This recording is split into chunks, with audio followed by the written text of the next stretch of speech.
In 2024, I introduce you to Shelve It or Scrap It, a monthly reading challenge where I read randomly selected books from these stacks on the floor of my library. The goal was to get all of the books from the floor onto my shelves or scrapped into my unhaul pile by the end of the year. We started 2024 with 70 books in the stacks, but despite shelving 35 books and scrapping 57 books throughout the year, holding 64 less books than in 2023 and thus making a positive dent in my own TBR as a whole, we actually ended the year with one more book in the stacks than when we started. So in 2025, I have to up my game. The rules remain the same, but I now have to read the same amount of books per episode as I've hauled in the previous month, so that by the end of this year, I will hopefully reach my ultimate goal of getting all of the stacks off the floor and into a proper home, either on my shelves or on somebody else's. In episode 18, I shelved 4 books and I scrapped 6. So we are going to be starting episode 19 with 37 books in the stacks.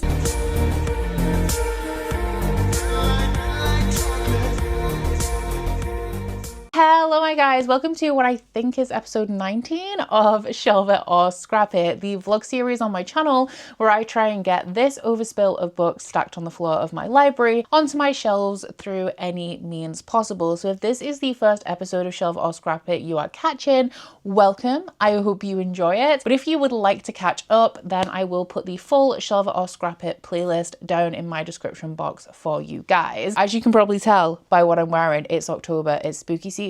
I have been looking forward to this for quite some time because I'm going to be using last year's Spookopoly board to pick the books for this episode. So this is a readathon. This is the first year actually that we haven't done the readathon as a month-long readathon, but I still have the boards. I love the boards, and so I wanted to utilize them. So for the whole month of October, including in Shelve It or Scrap It, I'll be using this to pick what I'm reading. So this was a readathon that was based on my TBR game. We roll 2 6-sided dice, we move around this board, every space has a prompt, and we are going to have to fulfill the prompts, hopefully mainly from the stacks, but depending on the prompt, if it's a little bit awkward and we can't find anything, then we will also be pulling from the shelves and trying to replace those books with, of course, some books from the stacks as per the rules and the terms of this series. If you guys are unfamiliar with Bookopoly at all, I will link some sort of video down in my description box. Haven't decided which one yet. I know we'll do the announcement video for the Spookopoly last year. That seems like an apt one, which will explain the rules, how it works, and if you want a full tour of the board to kind of see what might be coming up, what all of the different spaces on this board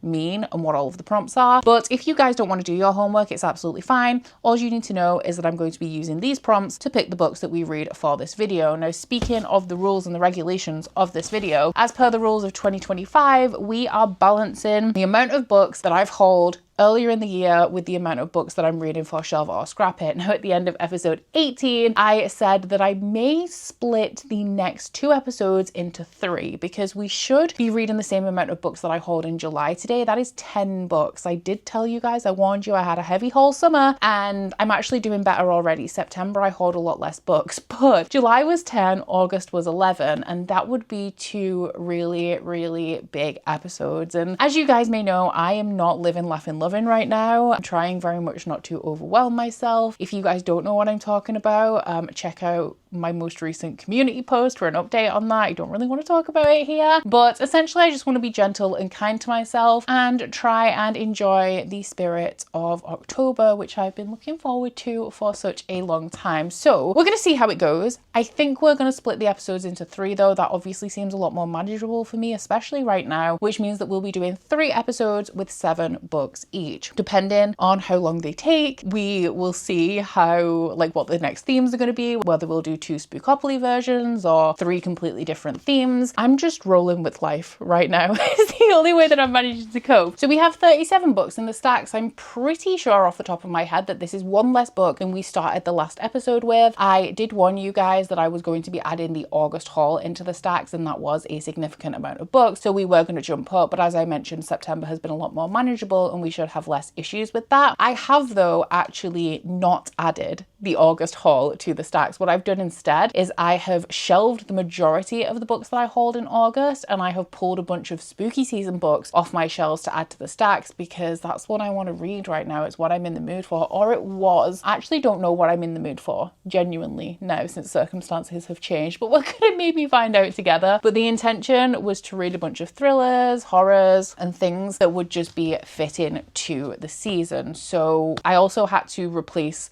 the thrillers in the stacks. Thrillers, as I've mentioned, they're easy scraps to me. So it's nice to have a couple in here because I tend to unhaul all of them after I've read them, but I do really enjoy the process of reading them. So that's everything that's happened since the last episode. Now cracking into episode 19, let's find out what our first prompt of this video is going to be. So during the Spookopoly last October, the last prompt that I landed on was Ghost Tour. And so that is where we are going to be starting for this round. And our first roll is a 4, and that is Shirley Jackson. And the prompt for this one is "This house is haunted, read a book with a building on the cover." This is actually quite an easy one. I panicked a little bit when it came up because it felt very niche, but looking at what we have in the stacks, the Paris apartment, it's right there in the title, so we do of course have a building on the cover. The hacienda, I'm pretty sure hacienda means house. There is a building on the cover. The Book of Cold Cases, maybe, I know it has a car, has a building on the cover. So all of these books, or a lot of these books that I've added for this specific season are fulfilling this prompt. So I guess what I need to do is, Facts of a Body as well. I added obviously the prompt to the board because it was for the section that's themed by horror authors, iconic horror authors specifically. So I didn't really think about how fitting the prompt was for the genres that we typically read in this season, but it seems like a building on the cover is quite a staple of the like thriller genre especially, but also we have some true crime in here and some horror as well. We obviously have a great selection of options. There's more here, like Winter House has a house on the cover, but that's more of a obviously winter book, and this is what I'm kind of in the mood for. I do have to be careful because it's quite easy for me to be triggered by a bunch of random things right now, but I also don't know what those things are until I encounter them, which is unfortunate. So what I'm gonna do, I think, is just have a little look through these and see if I can decide which one it is that we're actually going to be reading first. So I just started a jigsaw,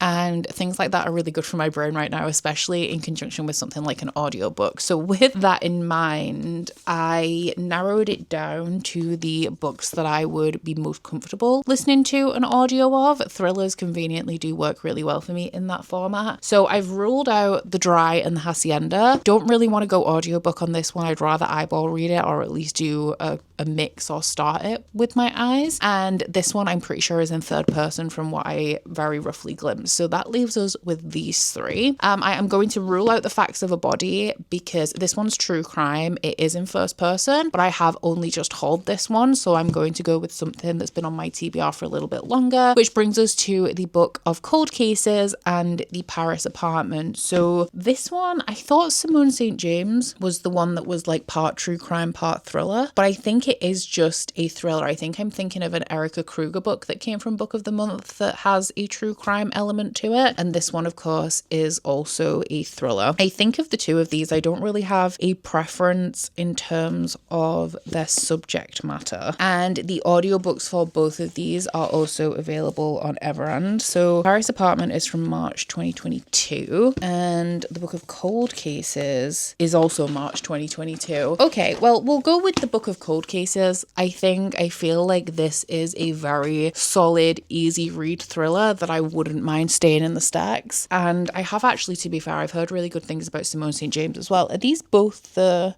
thrillers that I added? Yeah, I want to keep, as long as I have a thriller backlog, I want to keep at least 2 in the stacks, or when I have read 2, then put 2 more back in. And these were the 2 that I've just added. This one is about a true crime blogger. It says, ooh, this would actually be good for like a different prompt if that came up on the board though, but it's fine. We'll just roll with this one. So it says a true crime blogger gets more than she bargained for while interviewing the woman acquitted of 2 cold case slayings in this chilling new novel from the best-selling author of The Sundown Motel. And it's set in 2 times timelines, which is 1977 and 2017. I'm going to leave it at that. We're just going to see what happens while I read this one, and hopefully it will be a good distraction. Like I said, I am quite susceptible to being triggered, which isn't great. And thinking on it, this is obviously, it's really unfortunate timing because this is not the best genre to be reading at that time. But the interesting thing about it is that the things that distract me the most and really like capture my attention the most when things are struggling to hold my focus are things like true crime and thrillers. I did consider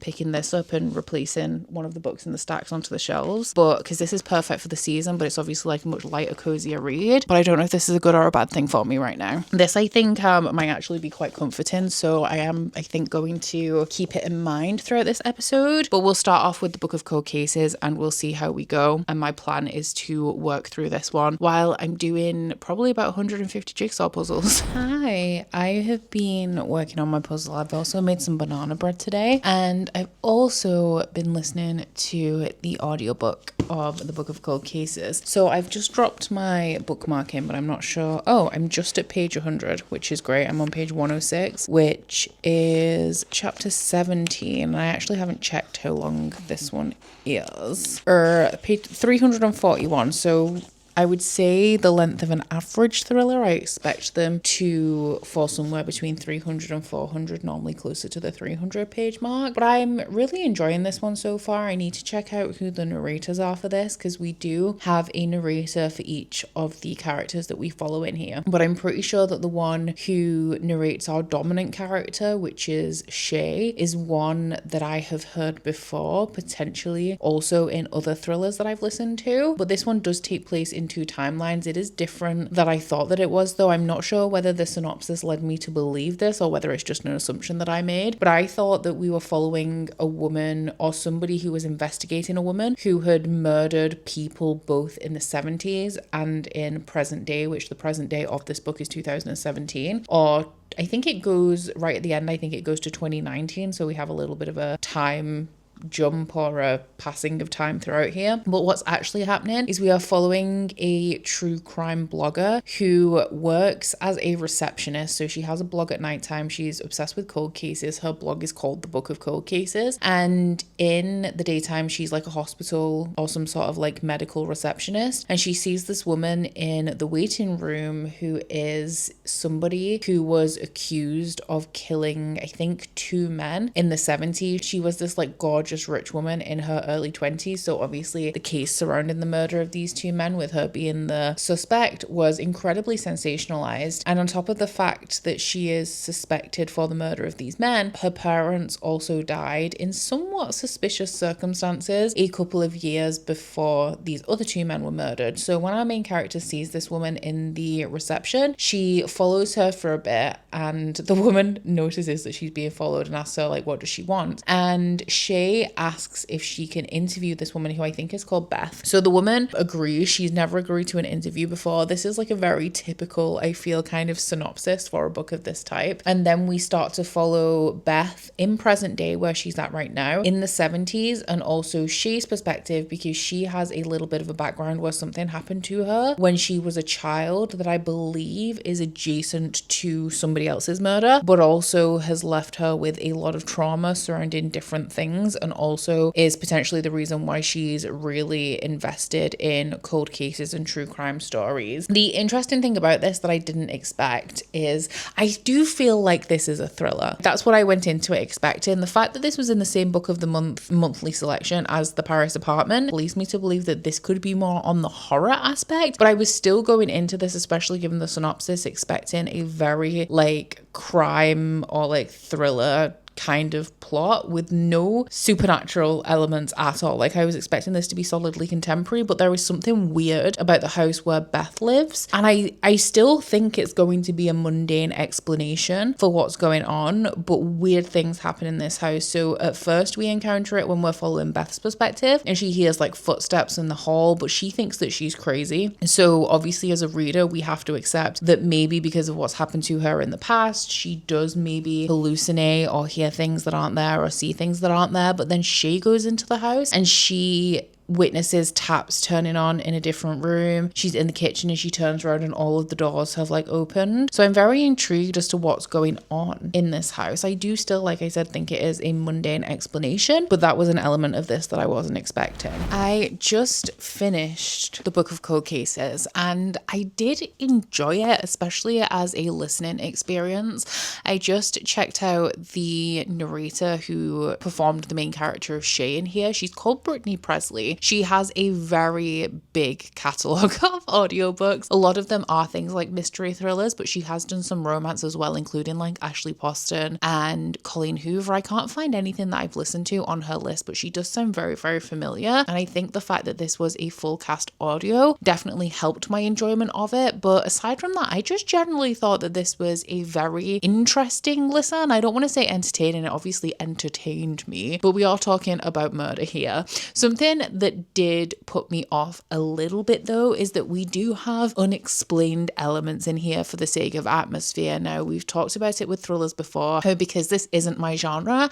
I'm not overly critical of it, but something like that in a fantasy novel would 100% be enough to put me off, because it's more of a thriller genre. See, when you start to get unexplained, maybe slightly paranormal elements, which I do think is something that Simone St. James may do frequently, because if we look at her backlist, she has books called The Haunting of Maddie Clare, Silence for the Dead, and I have actually looked through a few Goodreads reviews after finishing this just to get like a general sense of how people felt about it, and Simone St. James in general having a like spooky twist that isn't necessarily an explainable everyday element of the book seems to be a little bit of a hallmark of her writing. Now, we all know that I hate things that are unexplained, that are just thrown in there just because, especially because when I go into something of the mystery thriller genre, I'm generally looking for things that are very logical, very twisty, and will take you by surprise. And this is definitely not that kind of story. This is more of an along for the ride, exploring the mystery, atmospheric, spooky season kind of book, and I did definitely enjoy it for that. I gave it 4 stars. I would definitely read from Simone St. James again. It is definitely not a book that relies on the twist. I would say that the twists are pretty minimal in here, and I think for the most part it is kind of obvious what kind of path the story is going to follow as you're getting more and more into it, so it's not one that took me by surprise greatly, but I did still very much enjoy it. I like Simone St. James writing. It's just that one little suspend your disbelief kind of element that put me off slightly, but then I still don't think it necessarily ruined my reading experience, because I was in this just for the vibes. It's just like typically not my preference in any genre. But yeah, overall, good times were had, which is what we went into this for. I did also finish my jigsaw. I'm sorry that I didn't show you. I was already swept away in the moment, and have now started a cross-stitch pattern, a spooky season 1 of a ghost sat in a pumpkin cup reading, which I am very excited to pursue. So I am going to be scrapping this one, because while I did enjoy it, it is very much in line with other books of its genre, and I don't tend to keep mystery thriller books when I finish them, with very few exceptions. So we are going to be heading to the Spookopoly board to see what we're going to be picking up next, and I of course would love it if we could once again find something that I could listen to the audiobook of. So last prompt was of course Shirley Jackson, and rule number 2 is an 11. Damn, okay. 4, 5, 6, 7, 8, 9, 10, 11, and that is go randomize your TBR. So this is not exactly what I had in mind. It's not an ideal situation, but because I put so many spooky season books into the stacks, this could actually work out in my favor. So I've just counted to make sure we have 36 books in the stacks, and I'll just do a few just to get us going. And the book we're going to be reading is number 28. This could work in my favor, it could not. Oh, it's going to be in here somewhere, so it might be okay. 1920. 1, 2, 3, 4, 5, 6, 7, 8. Okay, well, this is not ideal. So the book that has been selected is Fae by Cassandra Fae. This was very kindly gifted to me back in the day by Zafina, actually. Oh my god, so it must have been on my wish list back in the early days of me getting into fantasy romance as a genre, before like the book talk boom and stuff. So there were a lot more limited options out there than there are now, and this must have been recommended to me, which is how it ended up on my wish list. I now at this point point don't think that I would enjoy this book. Now I'm a little bit more experienced in the genre. I've read a lot more. I know what I like and what I don't like, and this one would not really draw me to it. I mean, it's called Faye, and then the author's name is Cassandra Faye. I mean, maybe it's just her middle name, but it does also kind of feel intentional. So it's the first book in the Daughters of El Terra series. The text isn't especially large. This is a woman who is immortal. She's also cursed, damned to serve as a slave forever. And there is a man who is also cursed. It says after centuries of bloodshed, war and killing, he's waking up. And if the things he dreams in his sleep were only nightmares, that would be one thing, but they're all real. The only light in his darkness is a girl, the one called Faye, and he can't stop watching her. Yeah, it's not really giving me the most. It's quite a long book. It's not huge. It's like 430 pages. We'll see how it goes. I do want to give it a chance, but it is one that has been on my shelf for a very long time that I'm no longer especially drawn to. So we'll see how it goes. I doubt I'm going to find an audiobook for this as well, so I feel like this is going to be a physical read. Should we try rolling again to see if I can get an audio to go alongside this? I feel like that would be better, because listening to the Book of Cold Cases in audio, I've been going to bed. I'm pretty much just going to sleep because I'm not really ongoing with anything right now. So there's moments for physical books and moments for audio books. So I might give it another whirl and see if we can also pick up an audio. And if this doesn't work, I guess I'll have just picked my next two books at the same time. So roll number 3 is a 6.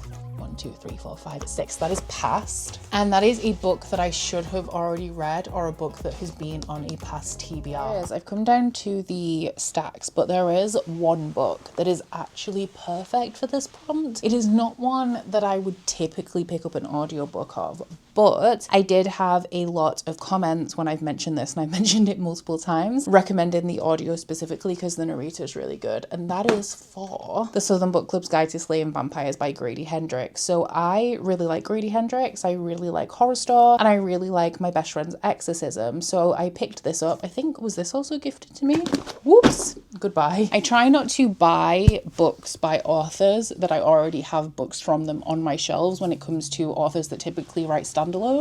So I was gifted this by the wonderful Bobby. Thank you so much, Bobby. Bobby also likes Grady Hendrix, and I've been meaning to pick it up for years now. It was on my autumn TBR for last year. It's on my autumn TBR again for this year. I really want to read Witchcraft for Wayward Girls and also the Final Girls Support Group, but because I don't buy books by authors, or try not to when I already own books by them, I have not got any of those books because I've been wanting to read the Southern Book Club's Guide to Slaying Vampires. Now I do have How to Sell a Haunted House, which was gifted to me by a friend who was unhauling it, so I do have an extra Grady Hendrix book. But to get to the two that I want to read, I have to read the two that I have. And so the Southern Book Club's Guide to Slaying Vampires has been on my TBR for a very long time. Typically with something like this, because I say I'm not the biggest audiobook reader, I do actually listen to quite a few now. It's just I'm very selective about what type of books I listen to. Horror, Grady Hendrix books would typically be something that I read with my eyeballs, but like I said, I've had multiple comments that the audiobook for this is amazing. So from what I remember, this is a critique on small town America, and particularly things like racism within those communities. It is about a book club and a woman who, I think she's having like a really bad time in life. She is not really feeling connected to her husband. She's feeling like she's stagnating a little bit, and the only thing she's excited about is her book club. But her or somebody else in this book club is attacked by an elderly man, and then his nephew comes into town and they think that he is a vampire, so they band together to try and slay the vampire, I guess. I know it's a bit of a different one than what I typically expect from Grady Hendrix, I think, because the point of this book is the message as opposed to it being like a fun, campy horror time, as Grady Hendrix tends to be. Like I said, though, I am feeling a little bit sensitive. There has been quite a few gory elements in Grady Hendrix books that I've read in the past. So like with everything else in life right now, we'll see how this goes. But I'm excited to be finally getting to it. And I'm glad that I actually just had the brainwave that a lot of people said that the audio for this was really good, because this is literally the most perfect book that I own for this prompt. But considering that we got this off the shelves, I mean, it's okay for Shelve It or Scrap It to get things off the shelves, because the intention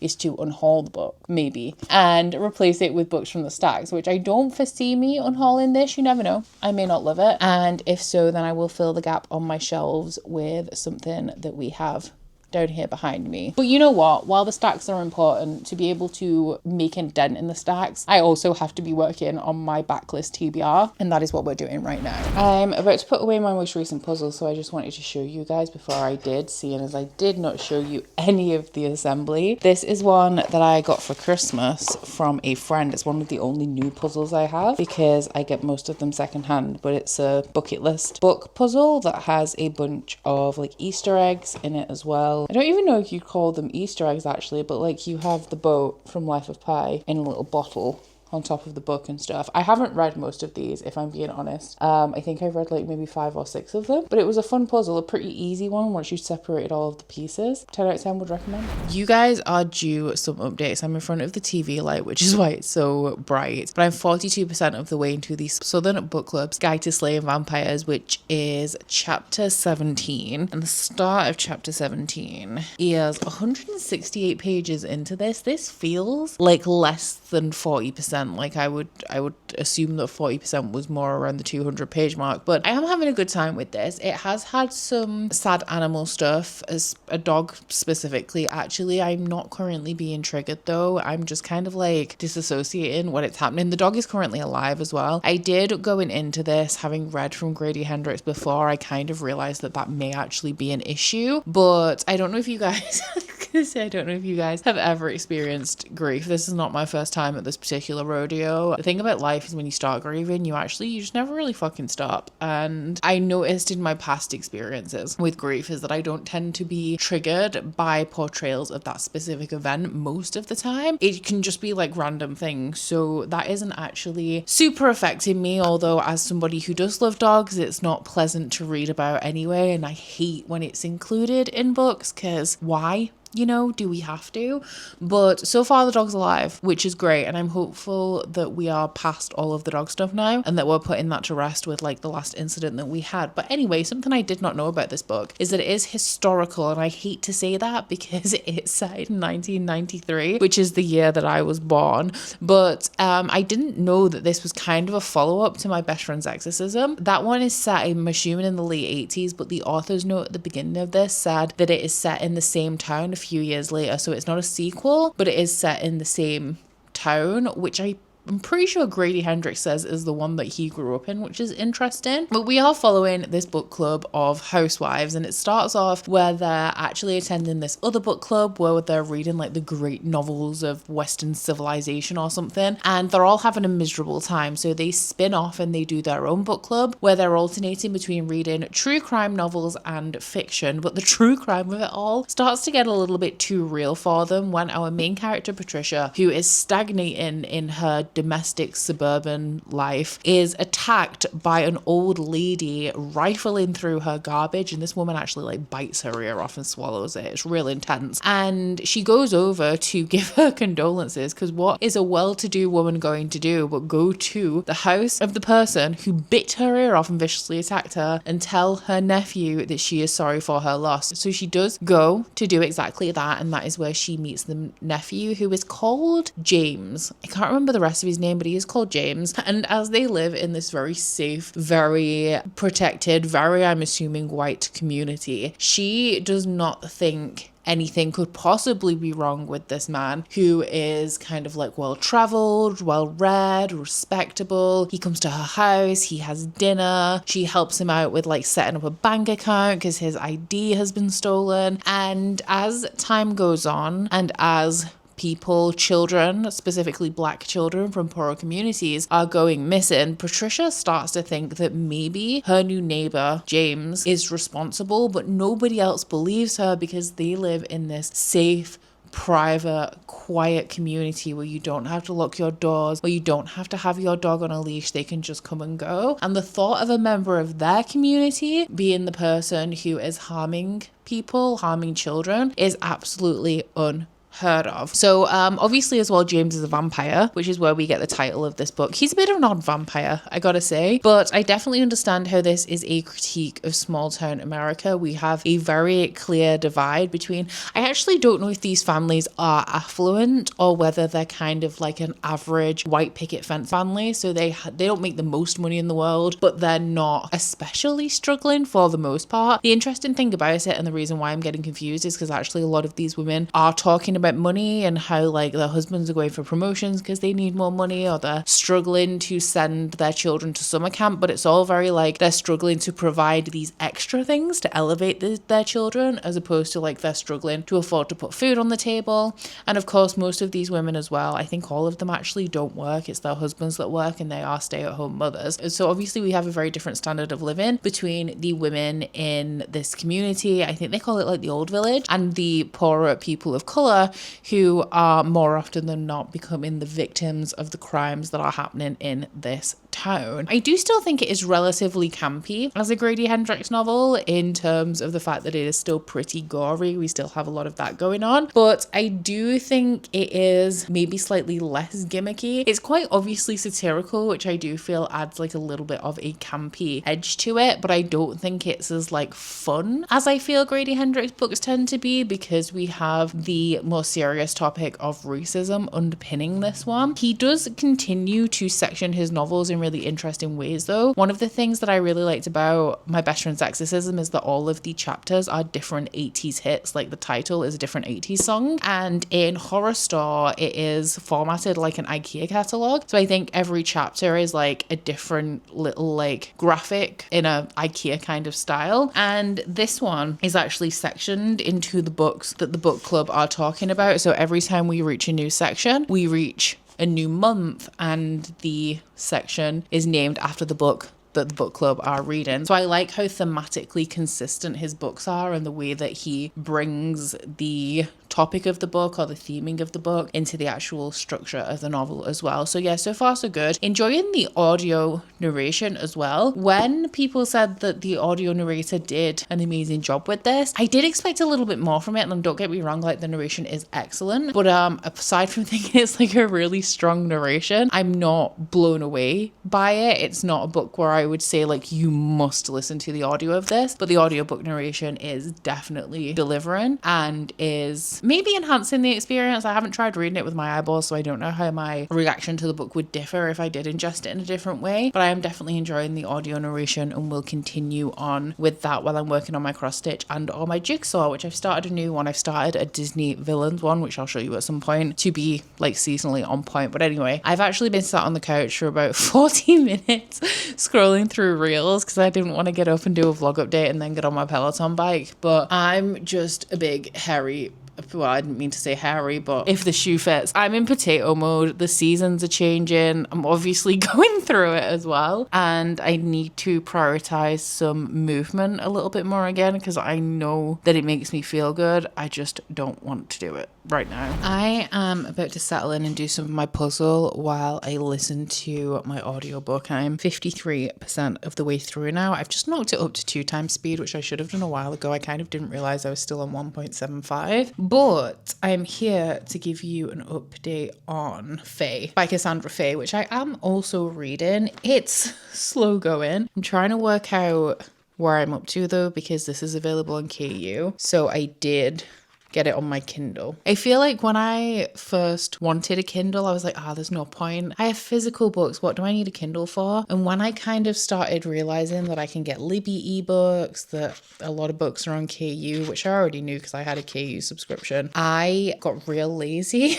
And now I just want to read everything on my Kindle. It's just easier to hold, man. I'm getting really confused though, because I'm on chapter 13 and I can't find that in the physical book. I keep skipping between 12 and 14. There it is. I'm on page 225. So that is exactly 50% according to my Kindle. And you know what, I have thought about DNF in this book. I'll be honest, I'm not disliking it, and it is actually a lot better written than I expected going into it, with it being just like an indie romantasy that I literally never heard anybody talk about aside from whoever it was that recommended it to me like 5 years ago. Was it? I think it was maybe 4 years ago, because I think it was published in 2021. And I don't think that it's too bad, you know. I'm just not super invested in it. Part of that could be my mood because I'm getting on with audiobooks a lot easier right now. Oh, it's from 2015, so it is actually quite old. It also has a lot of subject matter that I'm not 100% on board with. Like, I'm not super offended by it, but it's not enticing me. And essentially this is about a woman who is the warrior of a goddess. I think the goddess is called Eltira, and way back when, I think about 2000 years ago, she was a human girl. She was sacrificed by her father willingly, and like she knew willingly it was happening in service to this goddess. And she served the goddess for many, many years, but the god of war did not like the peace that the goddess of nature and balance, Eltira, and her like servants were providing. And so he enslaved the goddess and also enslaved all of her daughters. So now our main character is a slave. It's in modern day. It is set in the real world in like various places around the world. The place where the love interest lives is Seattle, and he is actually one of the warriors of the war god. He was forcibly signed up.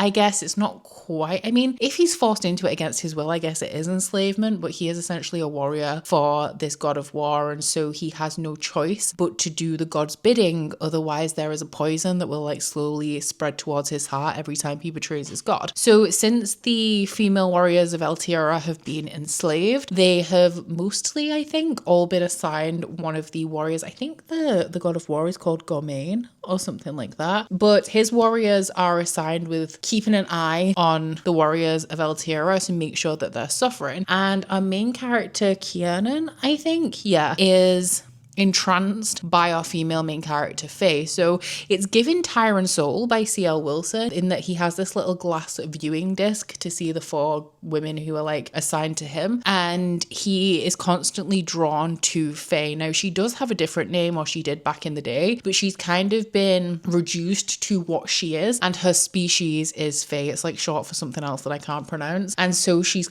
like, she goes by Faye. It's not actually like her name that she was originally born with, it's just what everyone calls her now. But he is kind of entranced by her, and she is going through it. This book is really brutal. It has a lot of sexual assault in it, and it's not technically on page, like it doesn't unfold graphically in front of your eyes, but it very much like cuts before the act, so you are very aware that it is happening, and it happens more than once throughout the course of this book. So massive content warnings for that. But then Faye somehow manages to break her master's hold on her, and when Kiernan realizes that this has happened, he kind of swoops in and saves her, so they can't take her back into slavery. But now he's in this really awkward position where like she needs to be enslaved again because she's cursed, and that is her curse, and he obviously is going to get in a lot of trouble if his god finds out that he's harboring one of these like goddess warriors. But for some reason he's just ridiculously attracted to her. So I'm at the point now where he has taken her in, and they're kind of getting to know each other a little bit. Like I said, it's not like badly written. I'm not sold on the relationship right now. It's kind of fallen into not necessarily a slice of life, and you know what, these work for me sometimes, but you know where you have a romance where nothing happens? That's what we're kind of getting into. Like, they're making breakfast and they went to a club, and I'm like, okay, but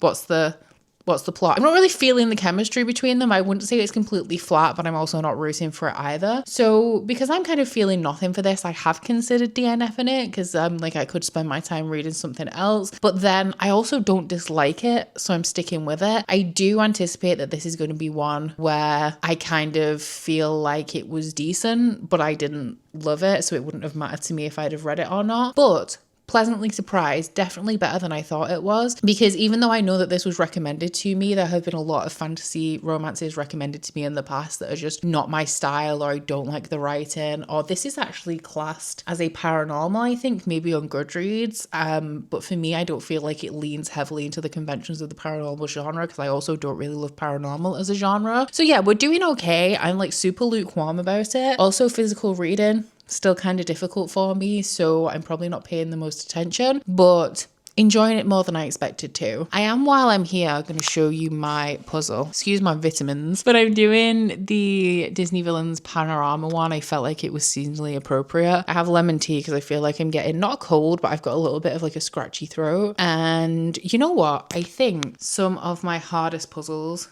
are my Disney ones. It's also because it's a panorama, it's too long to fit on the board. So I've kind of just pieced it together by putting the extra tray on, and we're just like making do here. Which, you know what? I did this because Curtis plays cards. Sometimes we play Lorcana on a Tuesday. We haven't this week though. I can't remember why. But he also plays Star Wars Unlimited.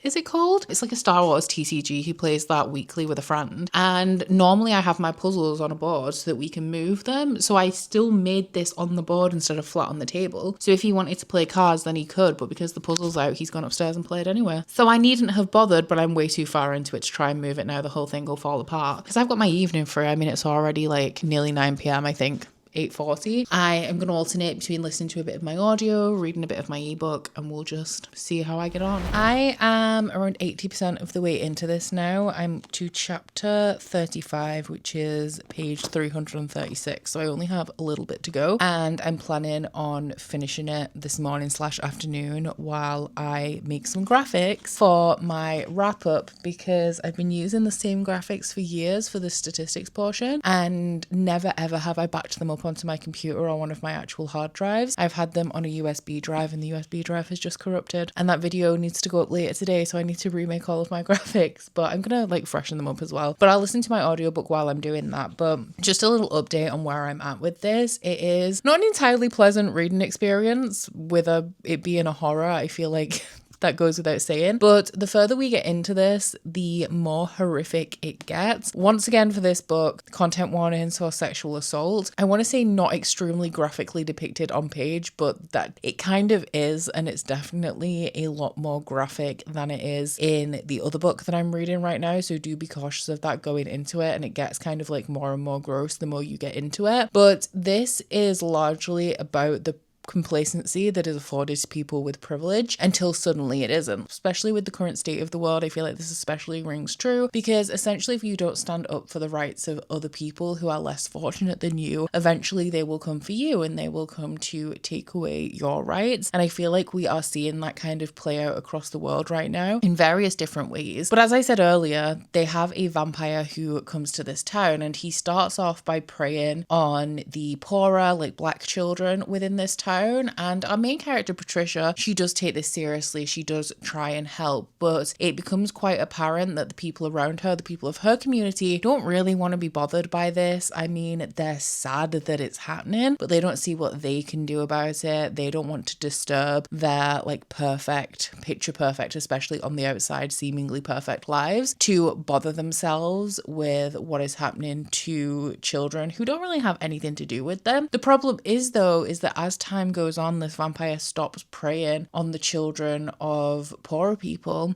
and starts preying on their children. And then they kind of realize that they have let this really insidious presence into their community through their complacency, and now it's coming back to bite them on the ass. And like I said, our main character, Patricia, she has been trying to stop this from the start, and she does fall into not necessarily complacency herself. She's kind of bullied into letting it slide, and it gets to a point where once again she can't really ignore what she feels is happening under her nose that nobody else can see. We also, especially because this is set in the 90s, we're in 1996 now, there is also a lot of talk about the gender roles within this kind of like idealistic American dream small town household, where the women are very much expected to fall in line, do what their husbands say, look after their kids, be grateful for this perfect life that they've been afforded. We do have portrayals of domestic abuse in here as well, and the women of this world very much being told to put up and shut up. And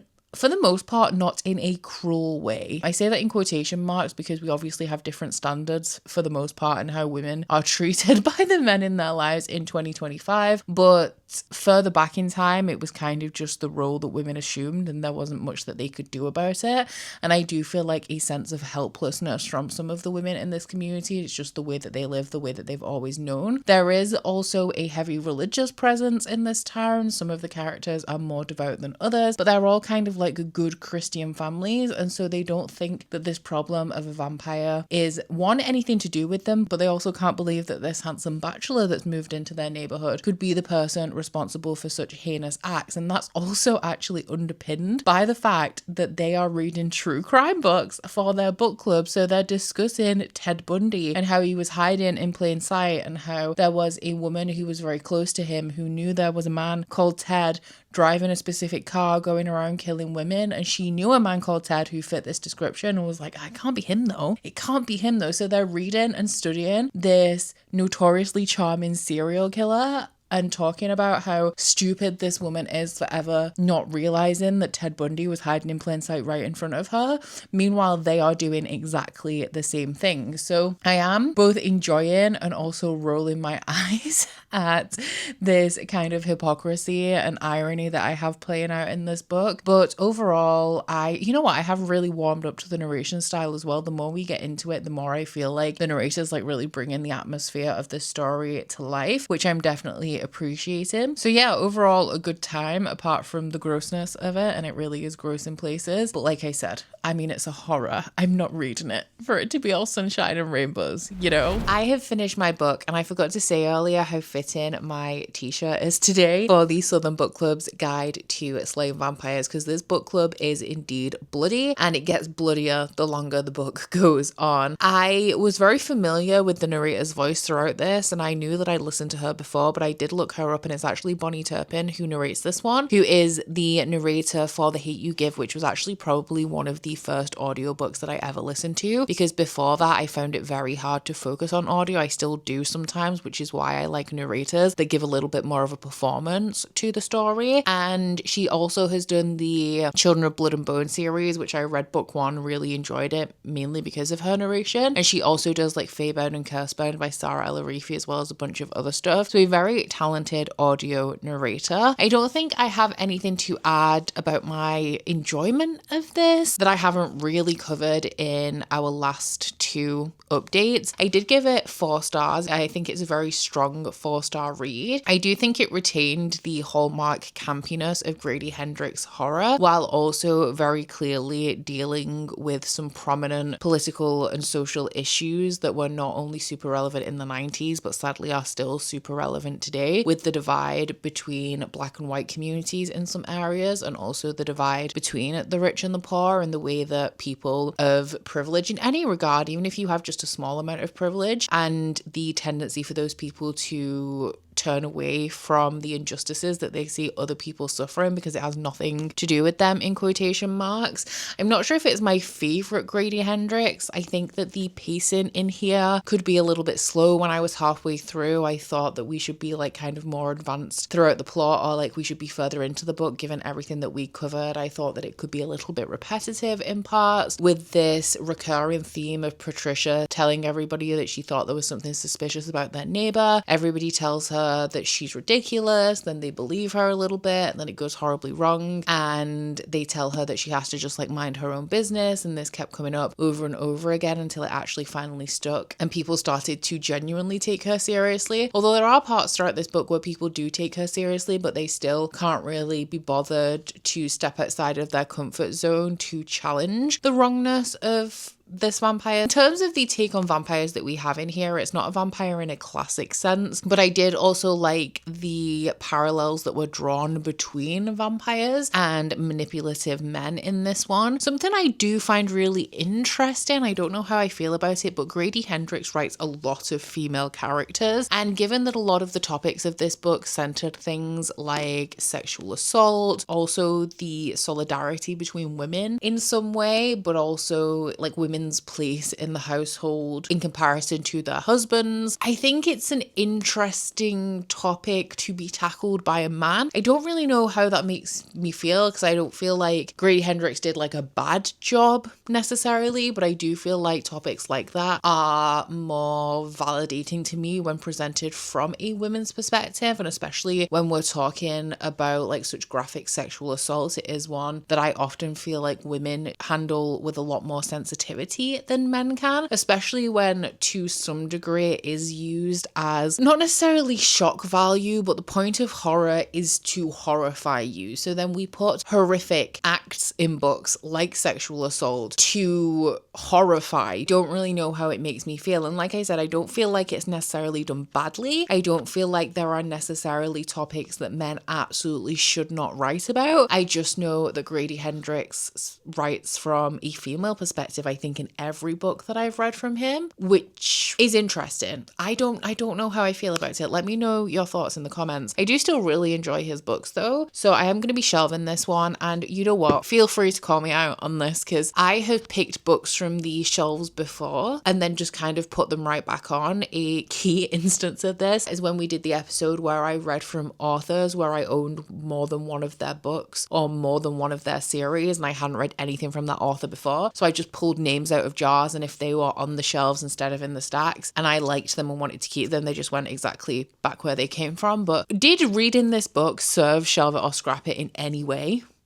No, because it wasn't even a book that I thought that I might unhaul. I've kept the rest of my Grady Hendrix books. I've given all of them 4 stars, so unless this was horrific and I hated it, there was a very small chance of me unhauling this. So should I have picked this book for this challenge? Probably not, but it is a book that I've owned since I think around 2020, 2021, and I've put this on so many autumn TBRs. It's on this year's TBR, it was on last year's TBR, and now that I've finished it, I can now move on to How to Sell a Haunted House, and then maybe I can pick up Witchcraft for Wayward Girls and also the Final Girl Support Group. I haven't heard as many good things about that latter one, Final Girl Support Group, but the synopsis is still interesting to me. But I have actually heard really good things about Witchcraft for Wayward Girls. Once again, I think 2 books that I'm assuming are going to be from a female perspective, so it is very much a recurring theme. But yeah, I feel like this has been a roadblock in my progression with Grady Hendrix's work, and I'm glad that it's been removed. So I am still reading Faye by Cassandra Faye. I don't think I've read very much, maybe a couple of chapters since I spoke to you about that. Was that yesterday? I honestly have no idea at this point. I think it was. So I'm going to carry on reading that one, but because I'm heavily reliant on audiobooks right now, we are going to roll again, see if we can find a new audio, and if not, I guess I just have something lined up for when I do finish Faye. So first up, we're gonna take the bookmark out of here, and then we're gonna throw it straight back on the shelf where it came from. The reason why there's gaps in this right now is because I currently have the Echo of Things to Come on my TBR, but when that goes back in there, this will be a full shelf. And let's see what book number 4 is going to be. So roll number 3, we landed on the Past Space. Roll number 4 is a 5. 1, 2, 3, 4, 5. That is Leatherface. Is that a book with family in it? Read a book that features family as the main cast, a central theme, or a core part of the plot. I'm pretty sure this is going to be a nice, easy peasy one. I actually looked at one of the thrillers that I have on my shelves that also fits, but I think I'm going to go with one from the stacks. I mean, because it's a thriller from the shelves, I'm pretty sure it would be like a throwaway thriller and I'd unhaul it and make space on the shelf. But I know for sure that The Paris Apartment by Lucy Foley is about a woman whose brother is missing. She goes to his apartment, says that she's staying with him. He begrudgingly agrees, but when she arrives, he isn't there. And the people in his apartment building are being really weird about the whole thing. The fact of a body, tensions in the community become unbearable when 3 members of the Hadler family are brutally murdered. Everyone thinks Luke Hadler, who committed suicide after slaughtering his wife and 6-year-old son, is guilty. So that is also an option. I feel like those 2 are my best bets, considering I'm looking for a thriller, like an audiobook.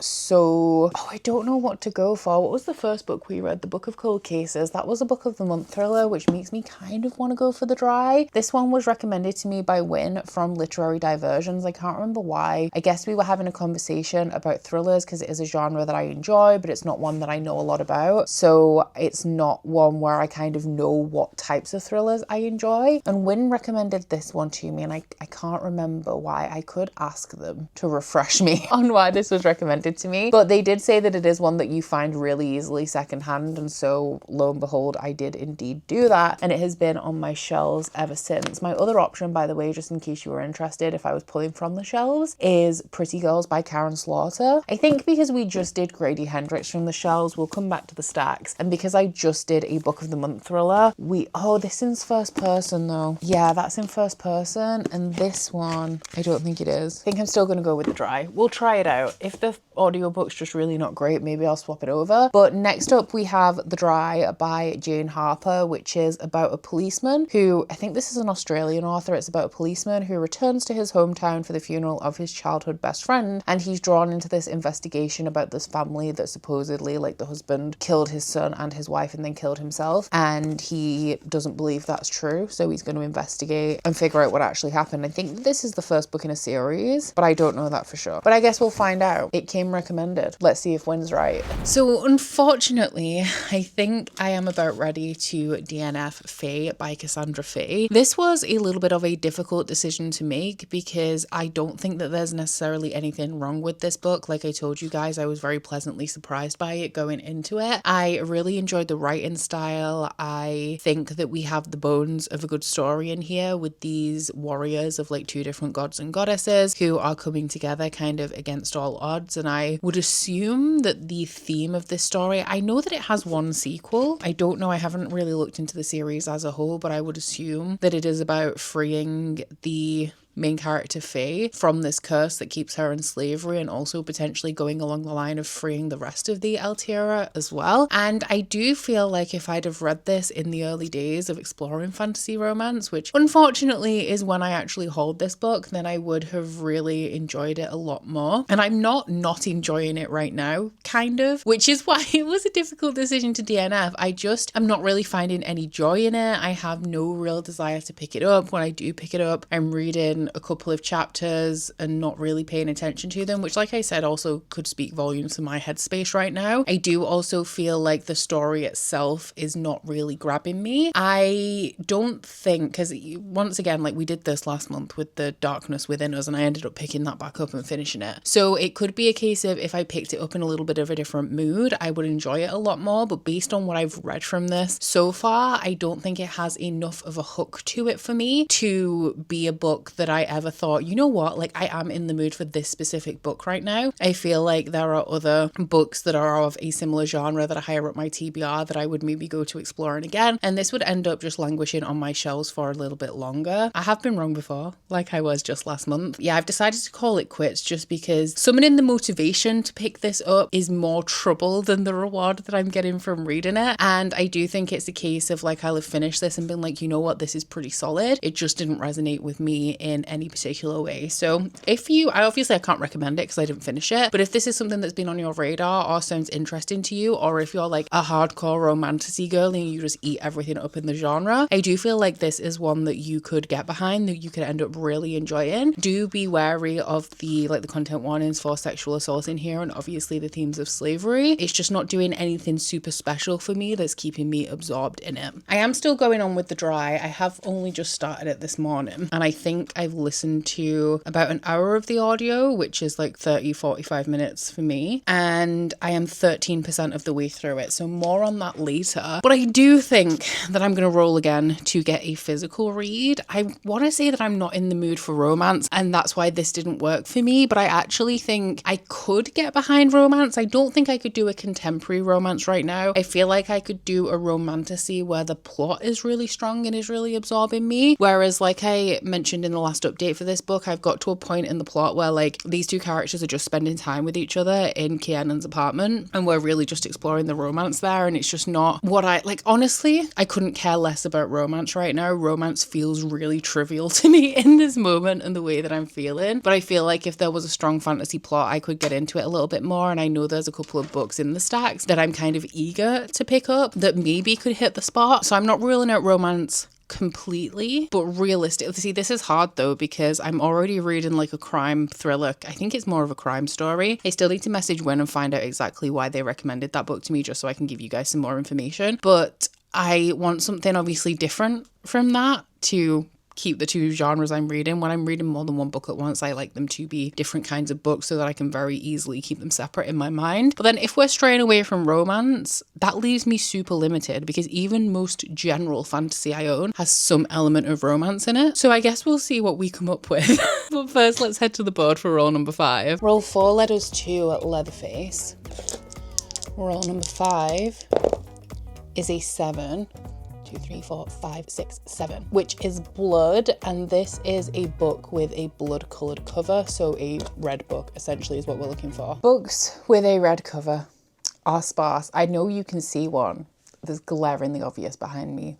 I can see it too. Not really in the mood for it, but it might be what we have to go with. Because there are some books that have quite a bit of red on the cover. Killers of a Certain Age by Jenna Raybon. You know what? I feel like I could swing this because the dominant colour after the background is red. But I feel like I'm cheating a little bit because one of the other spaces in this area of the board is Bone, which is a book with a bone coloured cover. So anything from like a beige through to like a light brown, which this would obviously fit perfectly for. We also have Sign Here by Claudia Lux. The dominant colour that's actually a proper colour on here is red. The one that's obviously staring me in the face is Dragon Rider by Taryn Matheru. I don't know if this is YA or adult. I don't know why I'm looking at here because I know there's no synopsis, but this is a fantasy dragon story, which I have heard good things about, so maybe I'll enjoy that. I know the sequel is out now as well, although I don't know if they did a Goldsborough follow-up edition to the sequel. And then, I mean, I don't know why I'm doing this because I feel like the amount of red on the book I'm going to pull out is not going to be significant enough. Rose in Chains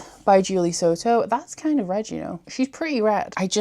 Because there's such an obvious red book here, I feel like that's the one that I should be going with. But is it more important that I read something that I'm actually in the mood for, is the question we need to be asking ourselves. I'm just wondering if there is anything on my shelves that's really red that I could pull out at this moment that maybe I'm unsure about. There is one, you know, but I don't feel like it'll do anything even if I decide to unhaul it. I don't think it will give me very much in terms of shelf space if I were to unhaul it, but it has been there for a really long time.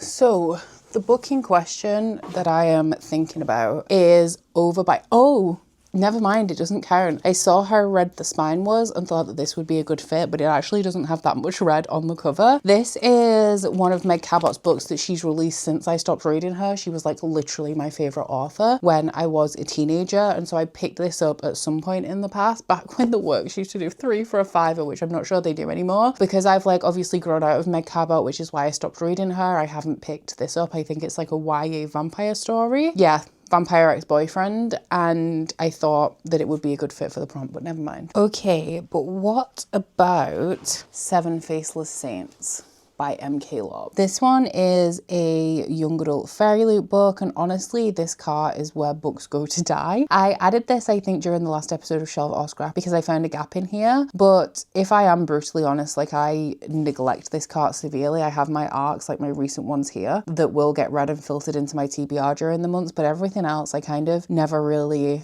look over here. So we could potentially clear this gap and add something from the stacks here. I also feel like it's really fitting for the blood prompt. It's pretty small. All I know about this actually is that it is inspired by Italy in some way, and I know it has a really low average rating. A lot of people really didn't like it. This one is from March 2023. It's a YA fairy loot book, and it was a contender for my Trova Trip group book for my Italy trip, and we ended up going with Mask of Mirrors by, I think, is it M.A. Carrick instead, which I also didn't really like, but I can't really remember the synopsis of this one. This actually sounds really good. I think that's why I've been putting it off, because I know a lot of people were disappointed by it, but I really like how it sounds. It does have a little bit of romance in it, because of course it does. Okay, so this is also like a bit of a second chance romance. There is a brutal killer that stalks a city ruled by the disciples of the Seven Faceless Saints, and our female main character will do anything to tear down the corrupt system and get justice for her father. The male main character is the youngest captain in the history of Palazzo Security, and when a disciple is murdered, they have to team up to hunt the killer, even though they're on kind of different sides of this political system. I think he very much believes in it, she doesn't, but they have to face face their buried emotions and the love they once shared to uncover corruption and conspiracies that will bring darkness and chaos to the streets of their home. So it does sound good, and I do hope that I enjoy it. I think it's high time that I read this one. I mean, the gap that it's going to create on here isn't exactly a large one,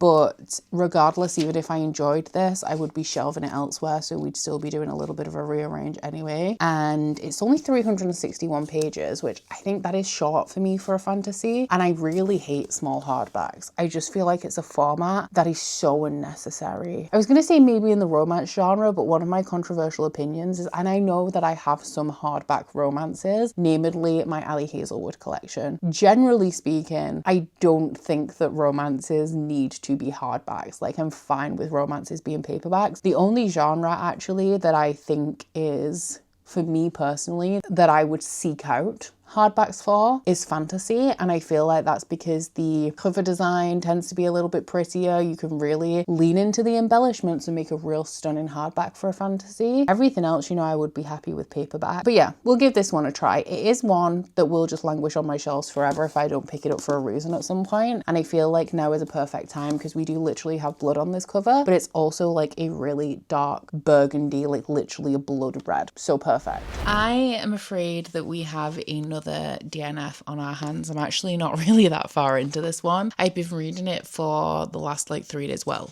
reading it for the last 3 days, and I'm on page 84, which is up to chapter 9. Is it the book though, or is it me?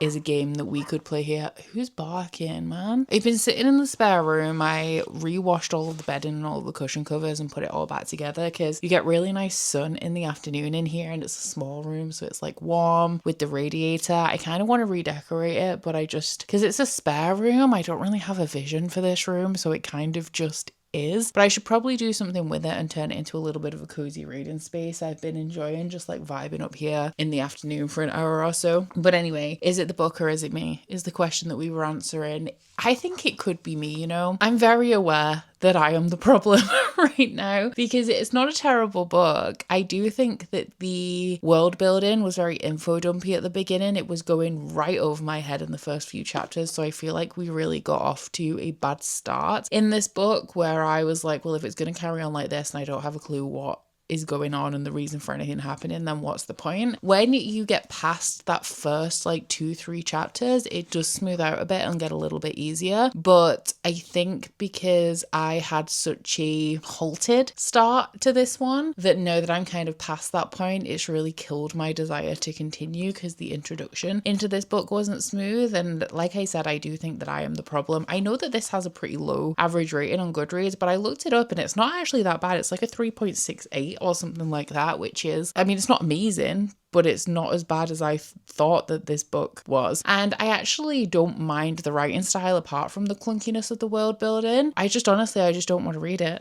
It's not the book, it's me. I feel like I've transitioned into a new space now where I actually haven't read a bunch of The Dry either. I've been reading that for quite some time, and I've moved from a space where I just want to lock into an activity with an audiobook where I now want to lock into a good book. And so I think that because I'm still in this like weird headspace, this is like not terrible, but it's not really what I want to be reading right now. Could I tell you what I do want to be reading right now? No.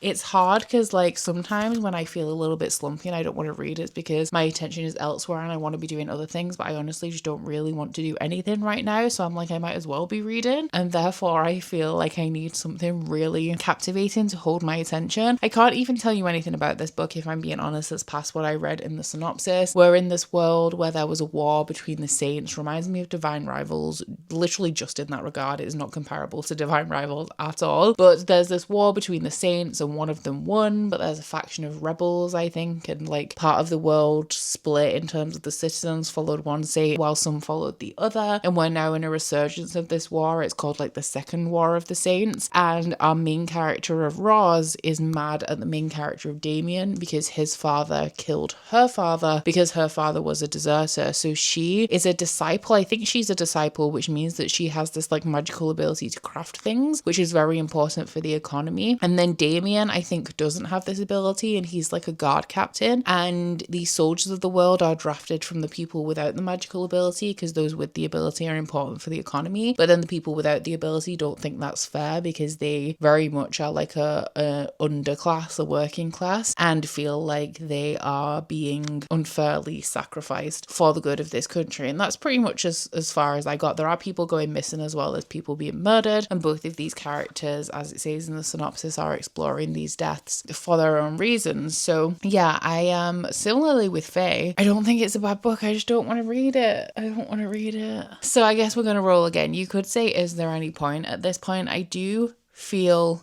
certain that there is a book for me out there, and now that I've passed this point where previously I just wanted to read something for the sake of reading it and I didn't want it to be something super important because I felt like my mood would affect my enjoyment. Now I'm at a place where I feel like I need to be reading something that I'm a little bit more excited about because I need it to be good to grip me. So we're actually going to go down and fill the gap in the cart that this was taking up with. I hope I have something slim enough to slot in actually, but then after that we'll go to the board and we'll pick book 6 for this challenge. I'm sad because I'm using the Spookopoly board, which is my favorite, and I feel like I'm not having a good time with the books, which is making me not have a good time with the board. So I had a little check, and the gap that we're filling is not ridiculously small, but I do think I'm going to still pick a relatively slim book to fill it, and we're going to go with The Lost Apothecary by Sarah Penner, just because I think I want to prioritize a little bit more some of these smaller hardbacks that we still have left down here. I've had them a really long time. I've also had this quite a long time now, I think a couple of years, but I'm a little bit more enthusiastic about some of these, and I want to keep this here,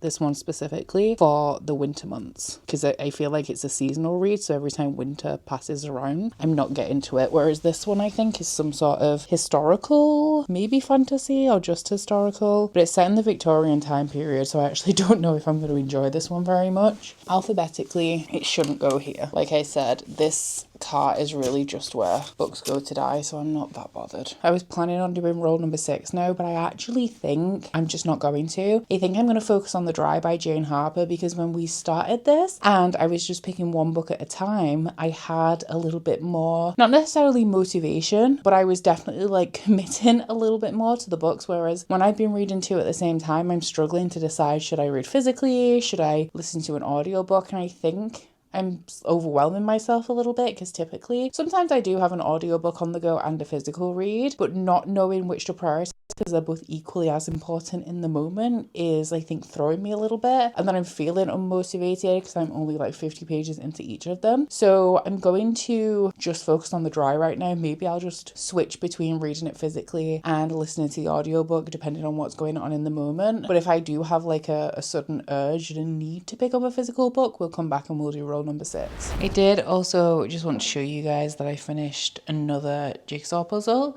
I think I did okay, you know, with the little hump that's here, because my board wasn't long enough. I don't think it looks too bad, but I think I'm going to put this one away now and probably start a new one in the morning. So I wanted to show you guys the finished piece before I destroyed it. I have somehow found myself over halfway through this book now. I think I read a good like 20 to 30% yesterday while I was doing my cross stitch, and also yes, I did start another puzzle because that is apparently all I can bring myself to do these days. But I am enjoying this one. I'm not sure whether it's super suited to audio because we keep flip-flopping between different timelines like within chapters, so there's no break that says we're now going to be in like the 90s, or I'm not sure what year this would be set in. I think it's like a good 20 years before. When was this book published? I'm assuming it's like either the late 80s or the early 90s. This was published in 2016, so yeah, I would say it's a good 20 to 25 years ish since the events of this book happened, although saying that, I have no idea how old our main character is, just that he's old enough that he kind of could be married and have kids that are actually like children. So I would put him personally like mid to late 30s, and the past events of this book take place when he was a teenager, around 15 or 16. But essentially this is about a man who is from somewhere out in the country in Australia, and he's moved to the city. He's a police officer, but he is one that deals with chasing up things like fraud and the dodgy investments and anything that kind of has money at the heart of it, so like money laundering, that kind of stuff. and he goes back to his hometown, which he was run out of when he was a teenager, because his childhood best friend has died. Not only has he died, he's killed his wife, he's killed his son, and then he has killed himself. So like I said, our main character was run out of the town when he was a teenager, and that is because when they were around 15 or 16, they used to hang around in a group. So there was him, his best friend, and two girls. One of the girls is now obviously a woman and lives in this town when the main character goes back, but one of them died when she was 16, and nobody really knows what happened to her, but the boys were kind of blamed for it, and they covered for each other. They said that they were together even though they weren't. Now, I'm pretty sure that the main character didn't do it, but his best friend's innocence is now called into question when it turns out that obviously he has killed the rest of his family. This is also a very typical small town and features a lot of small town mentality. They are a community of farmers, however, they are suffering a drought, so everybody is kind of miserable, everybody is struggling financially, and all kind of tension that already existed in this town is heightened. And the main character, when he was a boy, people were convinced that he was responsible for the death of this girl, so himself and his family were being harassed, and his father took him out of the community to the city to kind of protect him because of this harassment. And that is something that the main character's best friend, who has now died, has had to live with to some degree in those following years leading up to this event that the main character is investigating. So he goes back to this small town. Nobody wants him there. He doesn't really want to be there. He says that he's only going to be there for like 24 hours and he's going home. But the parents of his best friend ask him to investigate kind of what happened. So he unofficially, off the record, starts to look into the events surrounding this day and what his best friend was doing, what his best friend's wife was doing, and what the other people in the town were up to surrounding this event. It has come to my attention while reading this that I actually don't think I've ever really read Australian contemporary fiction. I read from a bunch of Australian like sci-fi and fantasy authors, but I'm pretty sure I've never read anything contemporary to my knowledge, and this feels very Australian. I can't really pinpoint why. The audio narration is obviously Australian, but there's things like huntsman spiders thrown casually in there. I feel like the way that the drought is written and the farming communities in here are written, it feels like something that if you were an Australian reader, you would be kind of more familiar or knowledgeable about these kind of issues without the author having to explain them a lot, if that makes sense. And this does skew a little bit more towards crime than I'm typically comfortable with. I did message Win and ask them why they'd recommended this to me because I'd forgotten, and it was because I was talking about how a lot of thrillers are throwaway for me. Like, I mean, that's why I'm reading this, because I assume I'm going to unhaul it. But I read a thriller, I put it down,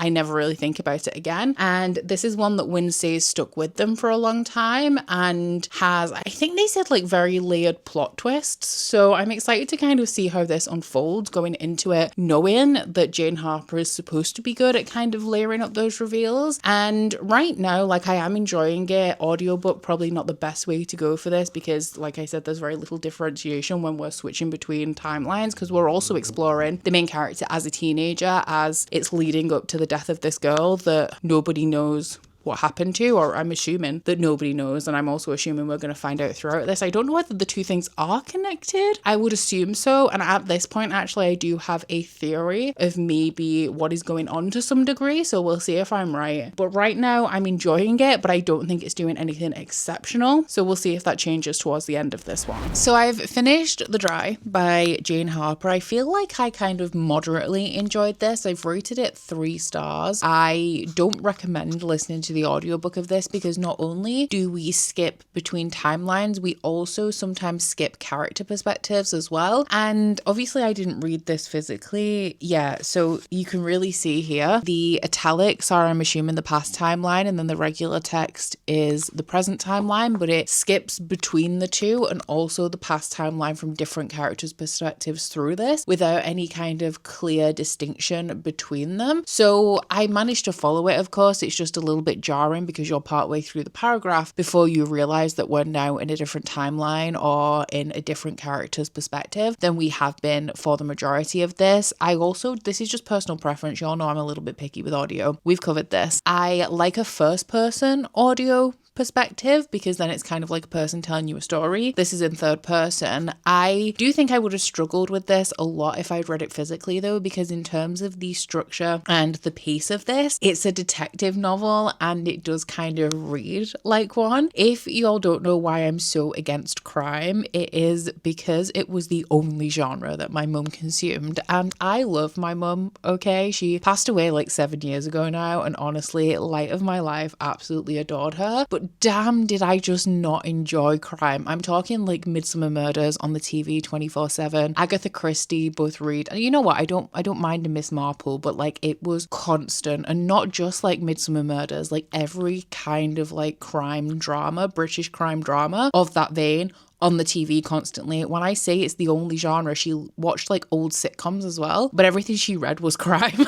And it was just something that I was surrounded by constantly that I never really picked up an appreciation for. I can read an Agatha Christie from time to time, but generally crime and also murder mysteries, very much not my thing. They do absolutely nothing for me. So that is why I prefer my thrillers to be like a sleep deprived housewife slowly losing her mind while suspicious things happen around her, as opposed to let's go out and solve a murder, which is kind of what this is. I do agree with Wynne though, in that the plot twists in here, or the plot in itself, was very layered. The insidious nature of this small town that was heightened by the drought and the pressure that was put in on the people of this town, and just like as a whole, and heightening tension that was already there, I thought was masterfully done. And overall, I think that I didn't like reading this book because I didn't like anybody in it. The main character in himself is like okay, but following like a man who, like I said, is assumedly in his mid to late 30s, not my favorite kind of perspective to follow. I don't mind it, it's fine, but I'm not like super invested in him, you know. And the majority of the people in this town were so just like unlikable, I think, because of the situation that they were in. There was a lot of bigotry going around, a lot of horrible people doing horrible things, and then like I said, the fact that they're going through this drought has put them in a place where like the majority of them are just really like downtrodden and tired. So I wouldn't say it was a particularly enjoyable book to read, but the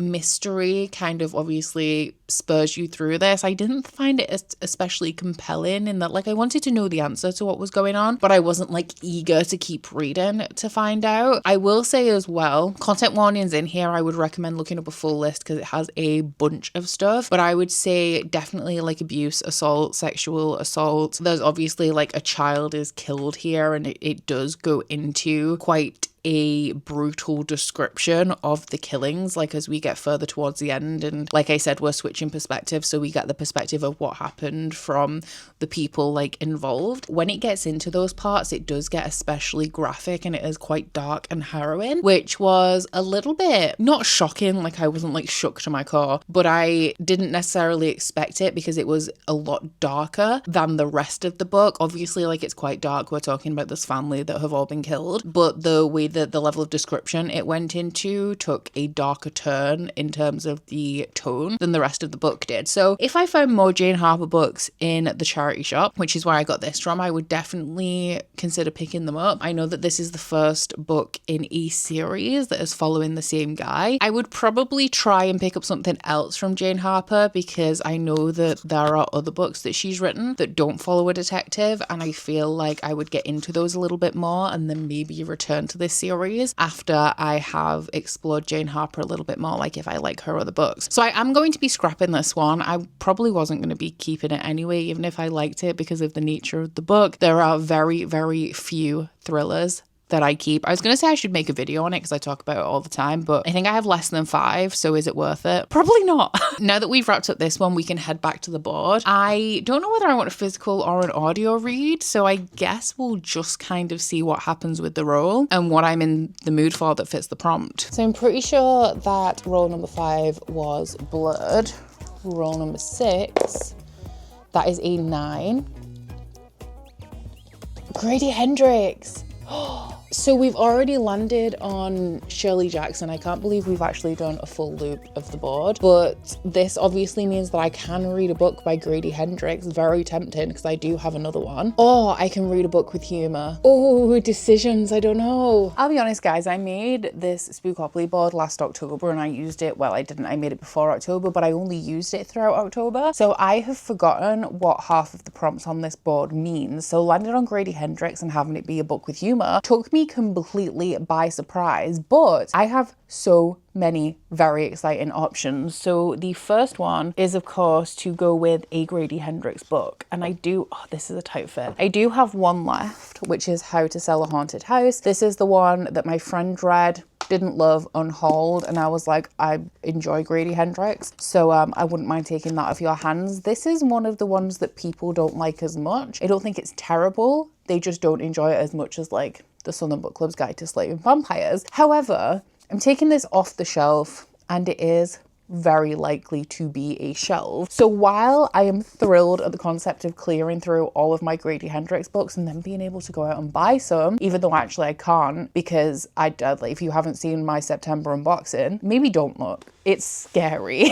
And then I thought, okay, so books with humor. Essentially, we're playing with the satire front on this because Grady Hendrix's books tend to be quite campy. They're in line with the horror genre, but also like they dramatize certain horror tropes to kind of almost poke fun at them a little bit, but in a way that still makes the book a horror and like in keeping with the genre. So in terms of satire, not something I typically read, but I'm pretty sure, oops, that Sign Here by Claudia Lux is satirical. This one I think is set in hell. It is a darkly humorous, surprisingly poignant and utterly gripping debut novel about a guy who works in hell and is on the cusp of a big promotion if only he can get one more member of the wealthy Harrison family to sell their soul. I've been excited about this since I got it. It was a book of the month book, so I've had it quite a while now, since October 2022. So it would be nice. I would be clearing through a bunch of 2022 books. What's this one? I feel like this is a similar, this is September 2022 as well. Also very excited about this. And this I think is also going to be a little bit funny because this one is about a like group of retired assassins who have to come out of retirement to kill someone. Also, I don't know if this would be humor, but I'm still kind of vibing with that. I have that on my radar, but with that being a bit of a cozy story, I can never tell if I'm going to actually enjoy them. But all of those very good options, very tempting. I would love to read, especially Sign Here or How to Sell a Haunted House. But I think the book that I'm actually going to go with is one that I am very excited to listen to the audiobook of, because I mean fitting, right? Because apparently I can't read anything with my eyeballs right now. And that is Yellowface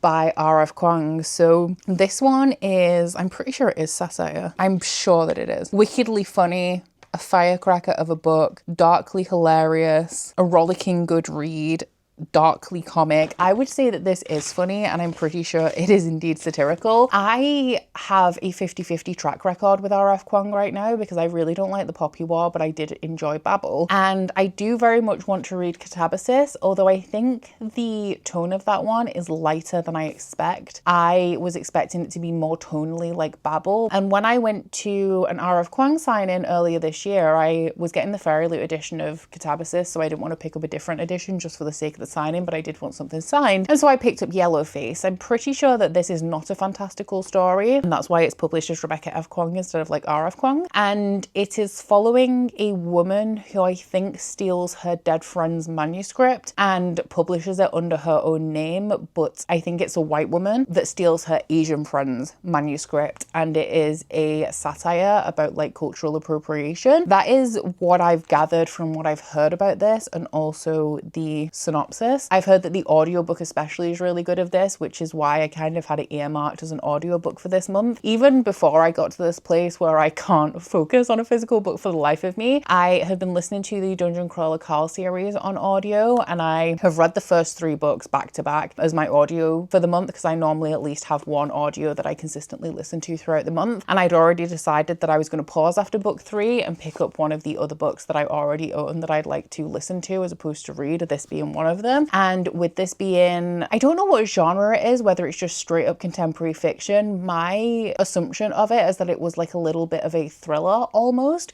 So I feel like it is quite good for the autumn. The majority of R.F. Kuang's books I think are quite autumnal because, well, most of them are like dark academia. With this being in the stacks, I thought it would be a good one to pick up during an episode of Shelve It or Scrap It because I can do audio and that helps, like mixing up the formats of things helps me to be a little bit more efficient with reading. So I think we're going to go for Yellowface. It is a newer addition to my TBR, but one that I'm currently quite excited about. And we'll see how this goes. I cannot predict it because one of the things that I don't love about R.F. Kuang that is present in Babel, even though overall I really enjoyed that book, is that I feel like the messaging is really heavy-handed. And I mentioned this in a video recently. This might actually be on my fall TBR. I know at least one comment said that the messaging is as heavy-handed in here as it is in Babel, which is unfortunate. I would like a little bit more subtlety, but we'll see what I think. This is not an especially long book, which I knew going into it, but I don't think I realized just how short this is because according to my audiobook, I'm 47% of the way through and I'm only on like page 134. I am somewhere in the middle of chapter 11 where I've paused it, so I'm a slight bit further on, but in total, this book is only actually 319 pages. The audiobook is like 9 hours, so I'm listening to it on 2x speed, so I'm definitely getting through this one rapid pace, and part of that is because I'm finding this one to be so engaging. So there's actually not a lot more to this plot than the basic synopsis that I gave you. This is about a white woman called June who is friends with an Asian woman called Athena. They went to university together, and when they graduated, they both went on to publish their debut novels. Athena's was a rip-roaring success, and everything she has published since then has been equally as successful. Meanwhile, June's debut novel flopped. Like, she has been passed from editor to editor. She didn't even sell like the full first print run of like a few thousand copies. She didn't have a marketing push behind her, and she is constantly kind of resentful of Athena for Athena's success. And this takes place, or this starts off, should I say, where Athena has just signed her rights to Netflix for a Netflix adaptation of one of her books. So these two are out celebrating. They're kind of like friends in the way that a lot of people who went to college together are. Like, they keep in touch at regular intervals, but they don't hang out all the time. And they're getting drinks at a bar. They go back to Athena's place. They're continuing to drink. Then they actually end up having a really good time and think that they should be friendlier towards each other and hang out a little bit more. And then they go to make pancakes, and unfortunately Athena chokes to death. Shortly before this, they were discussing Athena's next book because she's somebody who's very private about her writing process. She doesn't let anybody know what her books are going to be about or read any of the pages until the entire thing is completed. So June finds her manuscript, and Athena's like, yeah, like, go ahead, like, read a little bit of it. And June does and realizes that it's fabulous. So when Athena dies, June takes this manuscript that she knows absolutely nobody has read before her because of Athena's writing process, and she heavily edits it and publishes it as her own. Now, this is a story that is about World War I, but specifically Chinese soldiers in World War I, and June is a white person.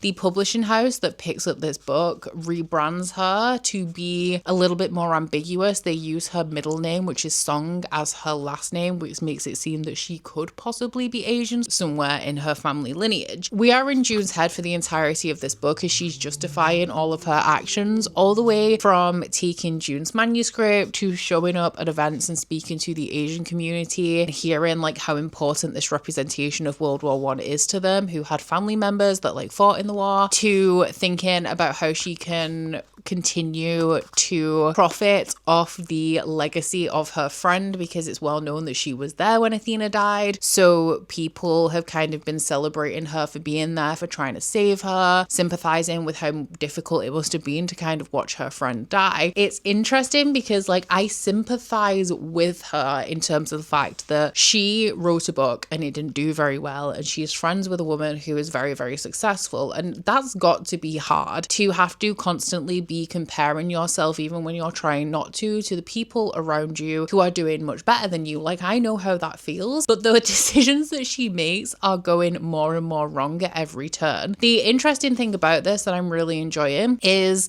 I'm enjoying it, but I'm also not enjoying how meta this is, because there's a lot of like publishing industry tea within this, which I'm finding very, very amusing. It's weird because it's kind of like an expose on the double standards and some of the practices within the publishing industry. Like I've always said, the publishing industry are out to make money. I believe that people who are passionate about books go into the publishing industry, but then ultimately it just becomes about making money, and morals for the majority of publishers are definitely not at the forefront, which is kind of highlighted in this book, and it's kind of just like reinforcing my beliefs in that regard, especially in the way that some of the people working in publishing, the characters in this book, are bending over backwards to promote and sell this book, knowing that it isn't an Own Voices story, but like changing June's name to appear like she may be Asian so that it can kind of fly under the radar unless people are actually asking direct questions about it. And I also think that the inner monologue of June is quite clever in the way that she is constantly telling people like, I'm not racist, this isn't wrong, I'm just like promoting Athena's legacy. She wouldn't have wanted her book to kind of die and fade out into obscurity. Surely she would have wanted it to be edited and published. Just because I'm white doesn't mean that I can't write about different walks of life to me and that I can't represent the Asian community in this. And it's so funny, but also kind of sad in the way that it's representing a rhetoric that I see constantly of people who don't think that they have privilege or any sort of bias, but it's so like deeply ingrained in us through things like systemic racism. So yeah, it's definitely entertaining. I'm definitely enjoying the narration. I find it to be a little bit more subtle than Babel is so far, but I do feel like there are a couple of things that are a little bit over-explained, although I do feel like that is more to do with like publishing terminology. Obviously, like I know a little bit more about the publishing industry than like the average reader probably does, so that can definitely be forgiven. But I do feel like this book also serves as R.F. Kuang kind of ranting about a bunch of things within the publishing industry, and so it's kind of like a little bit indulgent in that it's going off on these tangents, which is something that Babel also did. But overall, I'm having a positive experience with this one. I can't tell you at this point whether I predict that I will keep it or not, because while I think I'm going to probably rate this quite highly, I'm not sure if I'll ever really feel the need to reread it once I'm done. So it is pretty damn late for me. It is 11:45 and I've had an evening at my desk, which is like a bit spicy, fresh and new for me. I don't normally do this, but you know, I thought I didn't do as much editing as I wanted to throughout the day. I did some sprints early today. I'm not sprinting now. If I'm at my desk at this time of night, it's normally sprint related. Sprints were earlier in the day. We wrapped those up this afternoon, and I thought, you know what, I'll do a little bit of editing, and then after I've edited a clip, I'll read a chapter of my book while I do my cross stitch. I've got Curtis's stream on in the background because he started streaming on Twitch again. I'll link it in the description if you're interested. Just a little, what's that called? A self promo, but not for me, for my mans.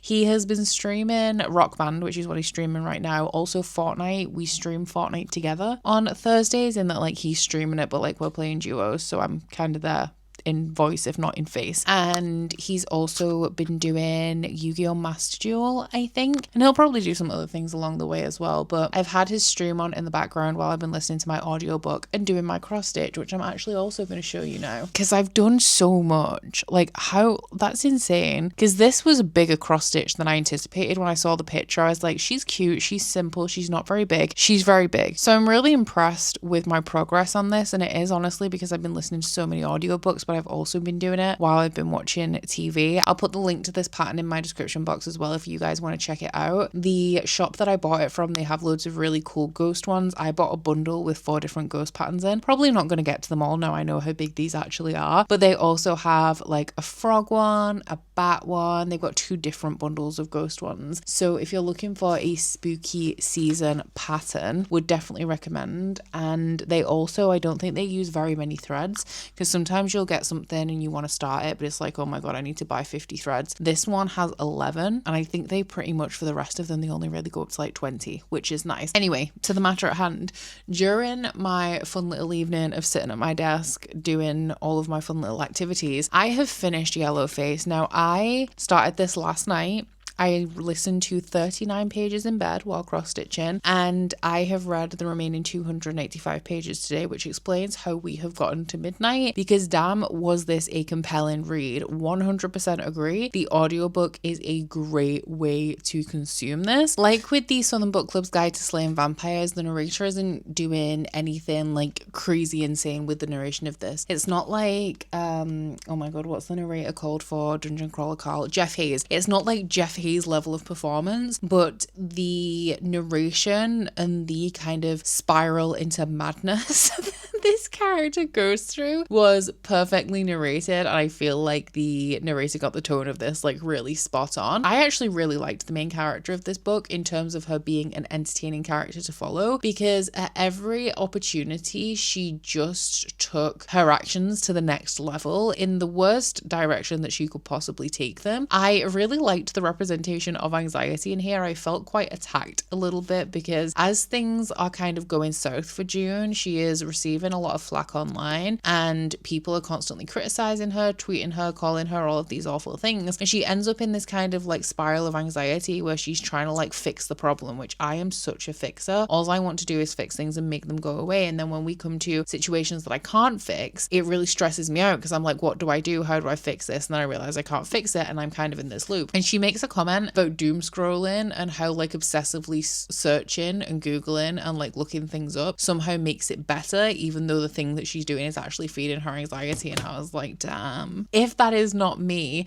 And I loved how kind of invasive the paranoia was in this book, to a point where like June really is the architect of her own downfall. Like she brings everything on herself. She starts off by making a really bad decision in a way that she can justify it to herself, and this puts her on a slippery slope of continuing to make terrible decisions but justifying it in her own mind, to the point where like she low-key believes the things that she has lied to herself about, and it all kind of like starts to catch up with her and sends her into this like frenzy and anxiety spiral that really is her descent into madness. I think that this actually has a lot more subtlety than Babel does, which I did enjoy because that was my main criticism of Babel. I really enjoyed Babel, aside from the fact that I felt R.F. Kuang in the room with me. To be fair, I still feel her in the room with me in Yellowface, and that is something that I really struggle with this author, is that I can't seem to remove her from her books. Like I feel like she is in the book with me. I can hear her voice as a person while I'm reading the book, and honestly this could not have got any more meta if it tried. By the time we got to the end, made my head hurt how many times this kind of came full circle and looped back in on itself. Reading from the perspective of this character who is definitely one in the wrong, but is so convinced that she is in the right, that she's not a bad person, that she's doing the right thing, and hearing the rationalization of her actions, understanding why she believes that, but also knowing why her opinions are wrong, was really entertaining to me. So probably I would say one of the best executed R.F. Kuang books that I've read. I've still given it 4 stars. It's not like a full 5-star read for me. There's no real reason why. I think just like genre-wise, honestly genre-wise I still can't really place this anywhere. I've just put it down as contemporary fiction because it is contemporary fiction, but we do have a bit of literary fiction in there, obviously with the critique, and then there is a thriller element to it as well, as things are kind of like heating up for June. So it has like a whole bunch of different elements in there. But genre-wise, while I had a really good time with this, it is once again probably going to be a scrap. I mean, we need to make that decision right now, so I'm deciding that I'm going to be scrapping this because I don't think that I will read this again. I think that it was very entertaining. I thought that it was really funny, not in a way where like I laughed out loud, like within, once again, throwing it back to the book I almost DNF'd last month, which apparently I actually have a lot to say about and keep throwing it back to. But The Darkness Within Us by Trisha Levenseller took me by surprise in that I was actually laughing out loud. This is not a laugh out loud kind of funny. It's a I am deeply amused the entire time that I'm listening to this. So I'm glad that I enjoyed it. I did get this signed. I have learned though, I always feel awkward about getting my books not personalized when I meet an author, but I bought the book to meet the author. The signature was just the vehicle that carried me to the author, you know, to meet her, because I feel like it's awkward.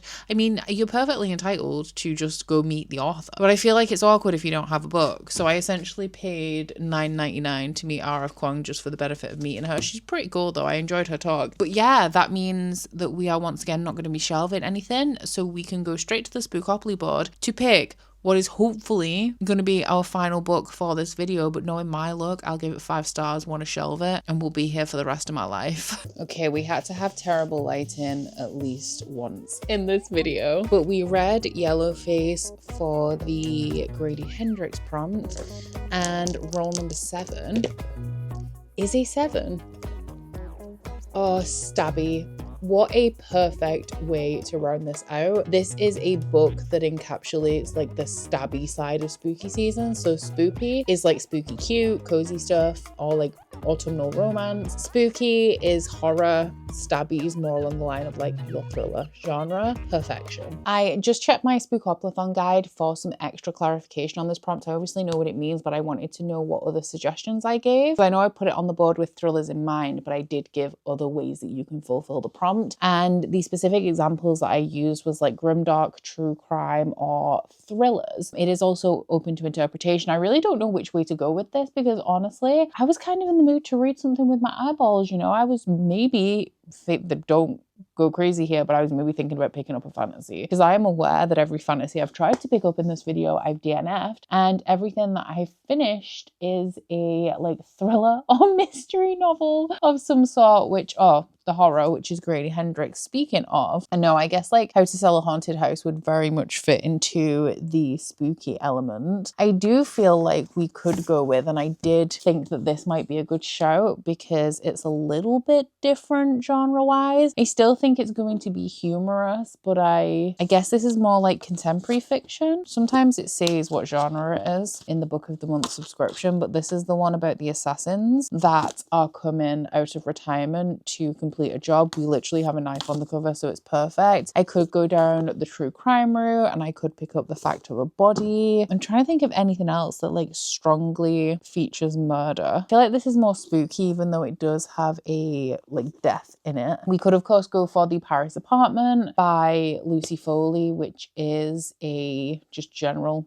thriller. I feel like this has worked out really well for me in terms of the books that I wanted to pick up during the October episode of Shelve It or Scrap It, and the books that I've managed to pick up. So I am thankful for that, because I know like obviously I tend to read a bunch of fantasy, so it's nice to have an episode that's very heavily leaning into a different genre. I don't know what I want to read. I do have like some stuff on the shelves that would fit, but I think because we have such obvious choices in the stacks, I'm just going to keep it here. I really don't know whether to go for Killers of a Certain Age or The Paris Apartment. I feel like I've narrowed it down to those two. This, once again, I think this is obviously going to be quite heavy because it is true crime and it features like child molestation, so quite a heavy topic. So I don't feel like I'm in the headspace to tackle something like that right now. And it is, as I said, one of the newer books on my TBR, so I'm happy to leave it there for a little while. So it's either The Paris Apartment or Killers of a Certain Age. I'm probably going to go audio for both of these because they're contemporary, and I've been having a good time like cross-stitching with an audiobook recently. This one isn't first person, but I'm kind of leaning towards it because it's a little bit of a different genre. I think I'm going to go for this one.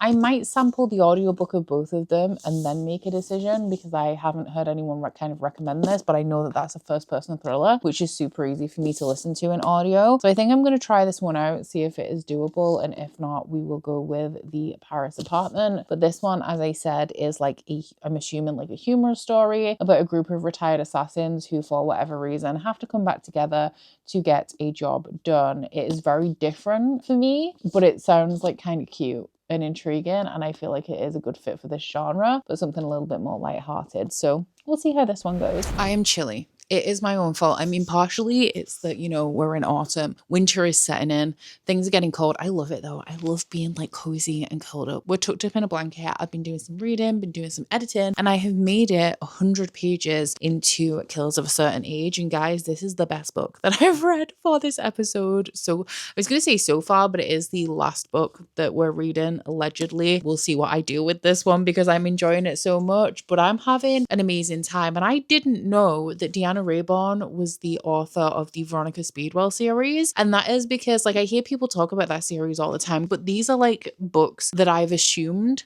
I'm not gonna like. So I am aware when people talk about them, but I'm not really like paying a lot of attention. And the way that I found out that Deanna Rayborn also is the author of Veronica Speedwell is because I was looking this book up on Vinted because I was thinking like, if I shelve it, is it the kind of thing that I want in hardback? Not really, but there is potential for me to want to keep a copy of this after I'm finished. Now I actually do much prefer the book of the month cover, the hardcover cover of this than I do the paperback. So we'll see. I may not even feel the need to keep it anyway. I just got a little curious, so I had a look on Vinted, but this is such a good time. And I knew that this was going to be a little silly goofy, so I kind of went into it not really expecting much. And so I feel like I was a little bit surprised by how much depth this book has, aside from the kind of silly goofy storyline. And it's not actually that silly goofy is the thing. It is because obviously we have these ladies who are, I think they're around somewhere in their 60s. I don't know exactly where they are in their 60s. And they're assassins. So there is a little bit of humor that goes along with that concept, but actually we're flicking between two timelines in here. We are throwing it back to the 70s. The first chapter of this book is actually one of their missions that they complete. And then we go a little further back in time where like they're selected to become these assassins and they're training. So there is a lot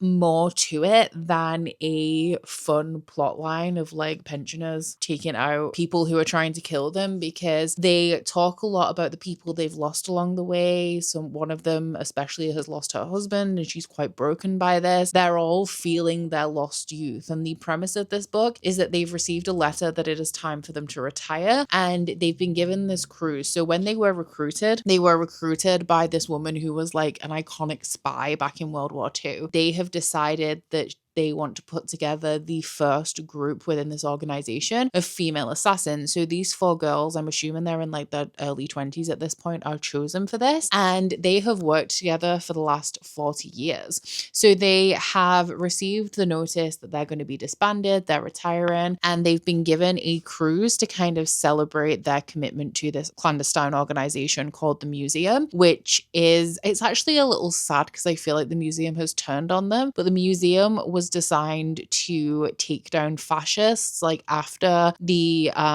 European government stopped hunting for Nazis, like this organization was formed to hunt down like the ones that got away, and then they evolved into just like taking out fascists in general. So I really like that concept. But these women go on a cruise and they see somebody masquerading as a crew member who they know works for the museum. So they immediately assume that like he's on a job because he's pretending to be part of the crew. And it obviously dawns on them that either they are this guy's targets, they are the people that he has been sent there to take out, or they're collateral damage in this organization that they've devoted 40 years of their life to, often in ways that has stopped them from having a normal life, and that they haven't been able to like hold down a normal job in case they have to go off on a mission. They haven't necessarily been able in some cases to form meaningful relationships because they can't disclose the full truth of what it is that they actually do. And so it's hurtful to them that the organization they've worked for is either trying to take them out or just doesn't care if they die while this guy is like targeting someone else. So they take it upon themselves to obviously stop this mission to save their own lives, which sends them on the run and trying to get to the bottom of what it is the museum is exactly trying to do. I am finding this so interesting. I'm having such a good time with it. I'm enjoying kind of like the bittersweet, reflective, reminiscent nature of it alongside the more fun element where these 4 women who got all dressed up to go on a cruise are now having to like take people out,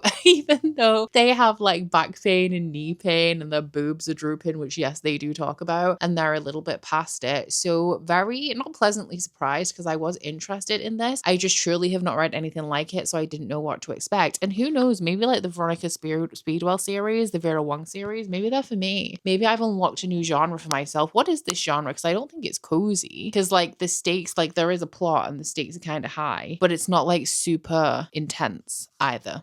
you know. I am approximately 2/3 of the way through this book now. I'm just past the page 200 mark and I'm still having a great time with this. I love it. But there are a couple of things that I did forget to tell you about it. The first is that I am indeed reading this with my eyeballs. I know it's an October miracle, a Halloween miracle, if you will. I've managed to pick something up and read it with my eyes, which is great. I'm having a really good time, and I think that Deanna Raybourn has a very engaging writing style, which is helping. The second thing that I really want to tell you is that this actually isn't in third person like I thought. So ironically, it probably would be more suited to an audiobook than I anticipated. And I do have the audiobook out on Libby, so I can dip in between if I want to for that last 100 pages if I feel necessary. But essentially, we dip between two timelines in here. So we have the 1970s timeline where these women are at their prime and they're training to become assassins and that kind of vibe. And then we have the present day timeline where they're running for their lives and fighting against the organization that raised them. So in that past timeline, they're written in third person, and in the present timeline, which is the majority of the book, they are written in first. So it's just when we're dipping into the 70s for like one chapter at a time that we have that third person perspective. I'm still having a really good time with it. It definitely has a lot more depth than I expected it to have going in, which it would have been fine if it didn't, if it was just like a fun, entertaining read that was just like these older ladies like romping through the city, like killing people. That would have been fine too. But it has a lot more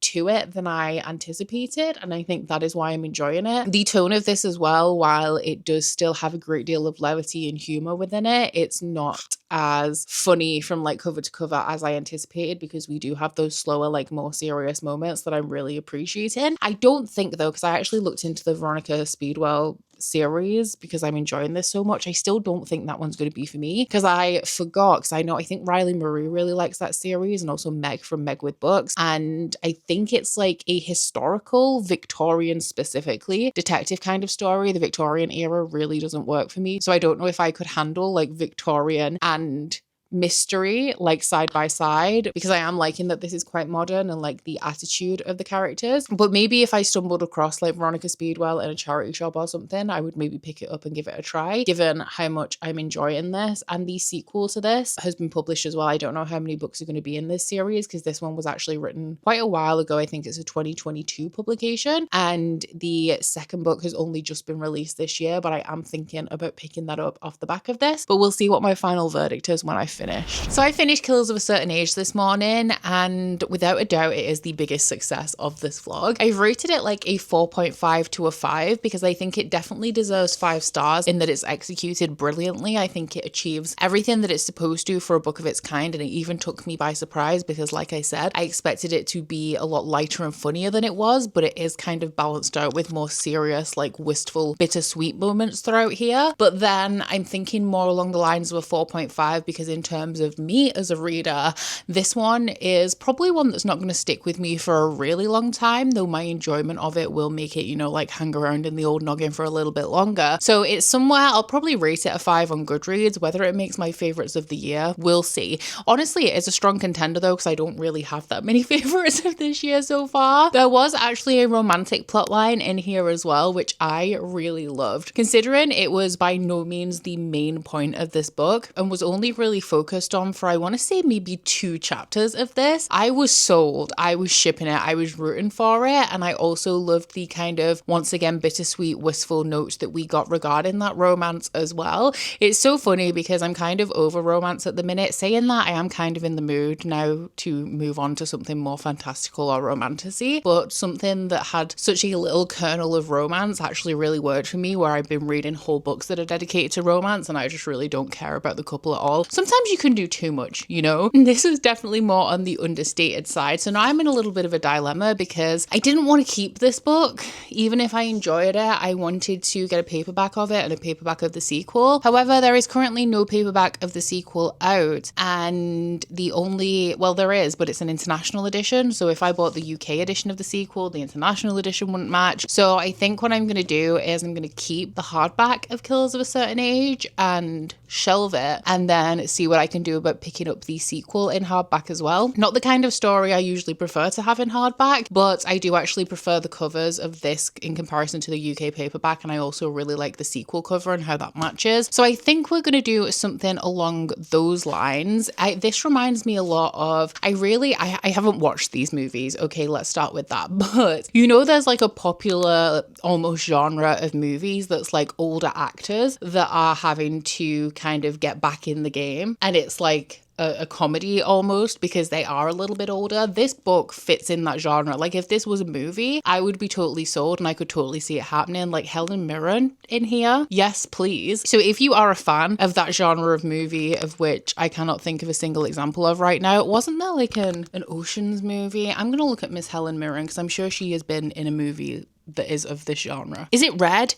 It's Red. Oh my God. That's the one that I've been trying to think of all this time. If you like movies along those lines, I think that you'll really enjoy this. It's a really fun one, but with a little bit of depth as well. And I had a really, really great time. So in terms of shelving this, I actually really do not know where I'm going to be putting it because it feels weird to put it on these shelves because these are mainly like special edition fantasy. I mean, I do have a couple of Book of the Months up there, but I don't know where else I would put it because this type of book is not the one. Oh, I do have Butcher and the Wren by Elena Urquhart up there, which I've read. And then my other thriller is a large paperback that I've kept, so it's down there. So this is probably going to end up in a really weird miscellaneous kind of location, but to be able to make space, we're going to have to do some rearranging amongst shelves because there is a series that I own that I keep looking at recently thinking like, I think I should probably give those up, and I think now might be the time. So down here we have a bunch of generally series, and something that we have that's incomplete down here is the Girls of Paper and Fire series by Natasha Nyan. I only have first two books, and to be fair, I did really enjoy them,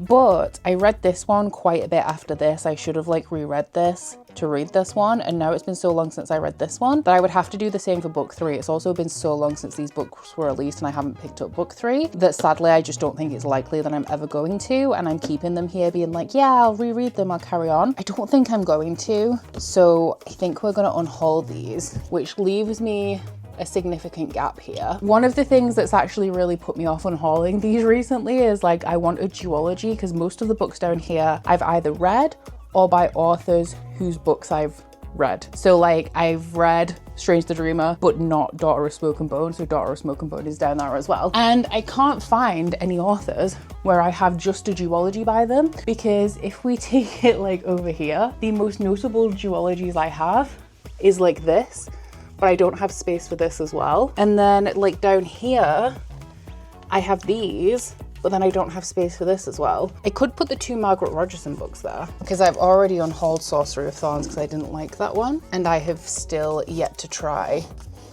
Vespertine. These would actually literally just slot right in.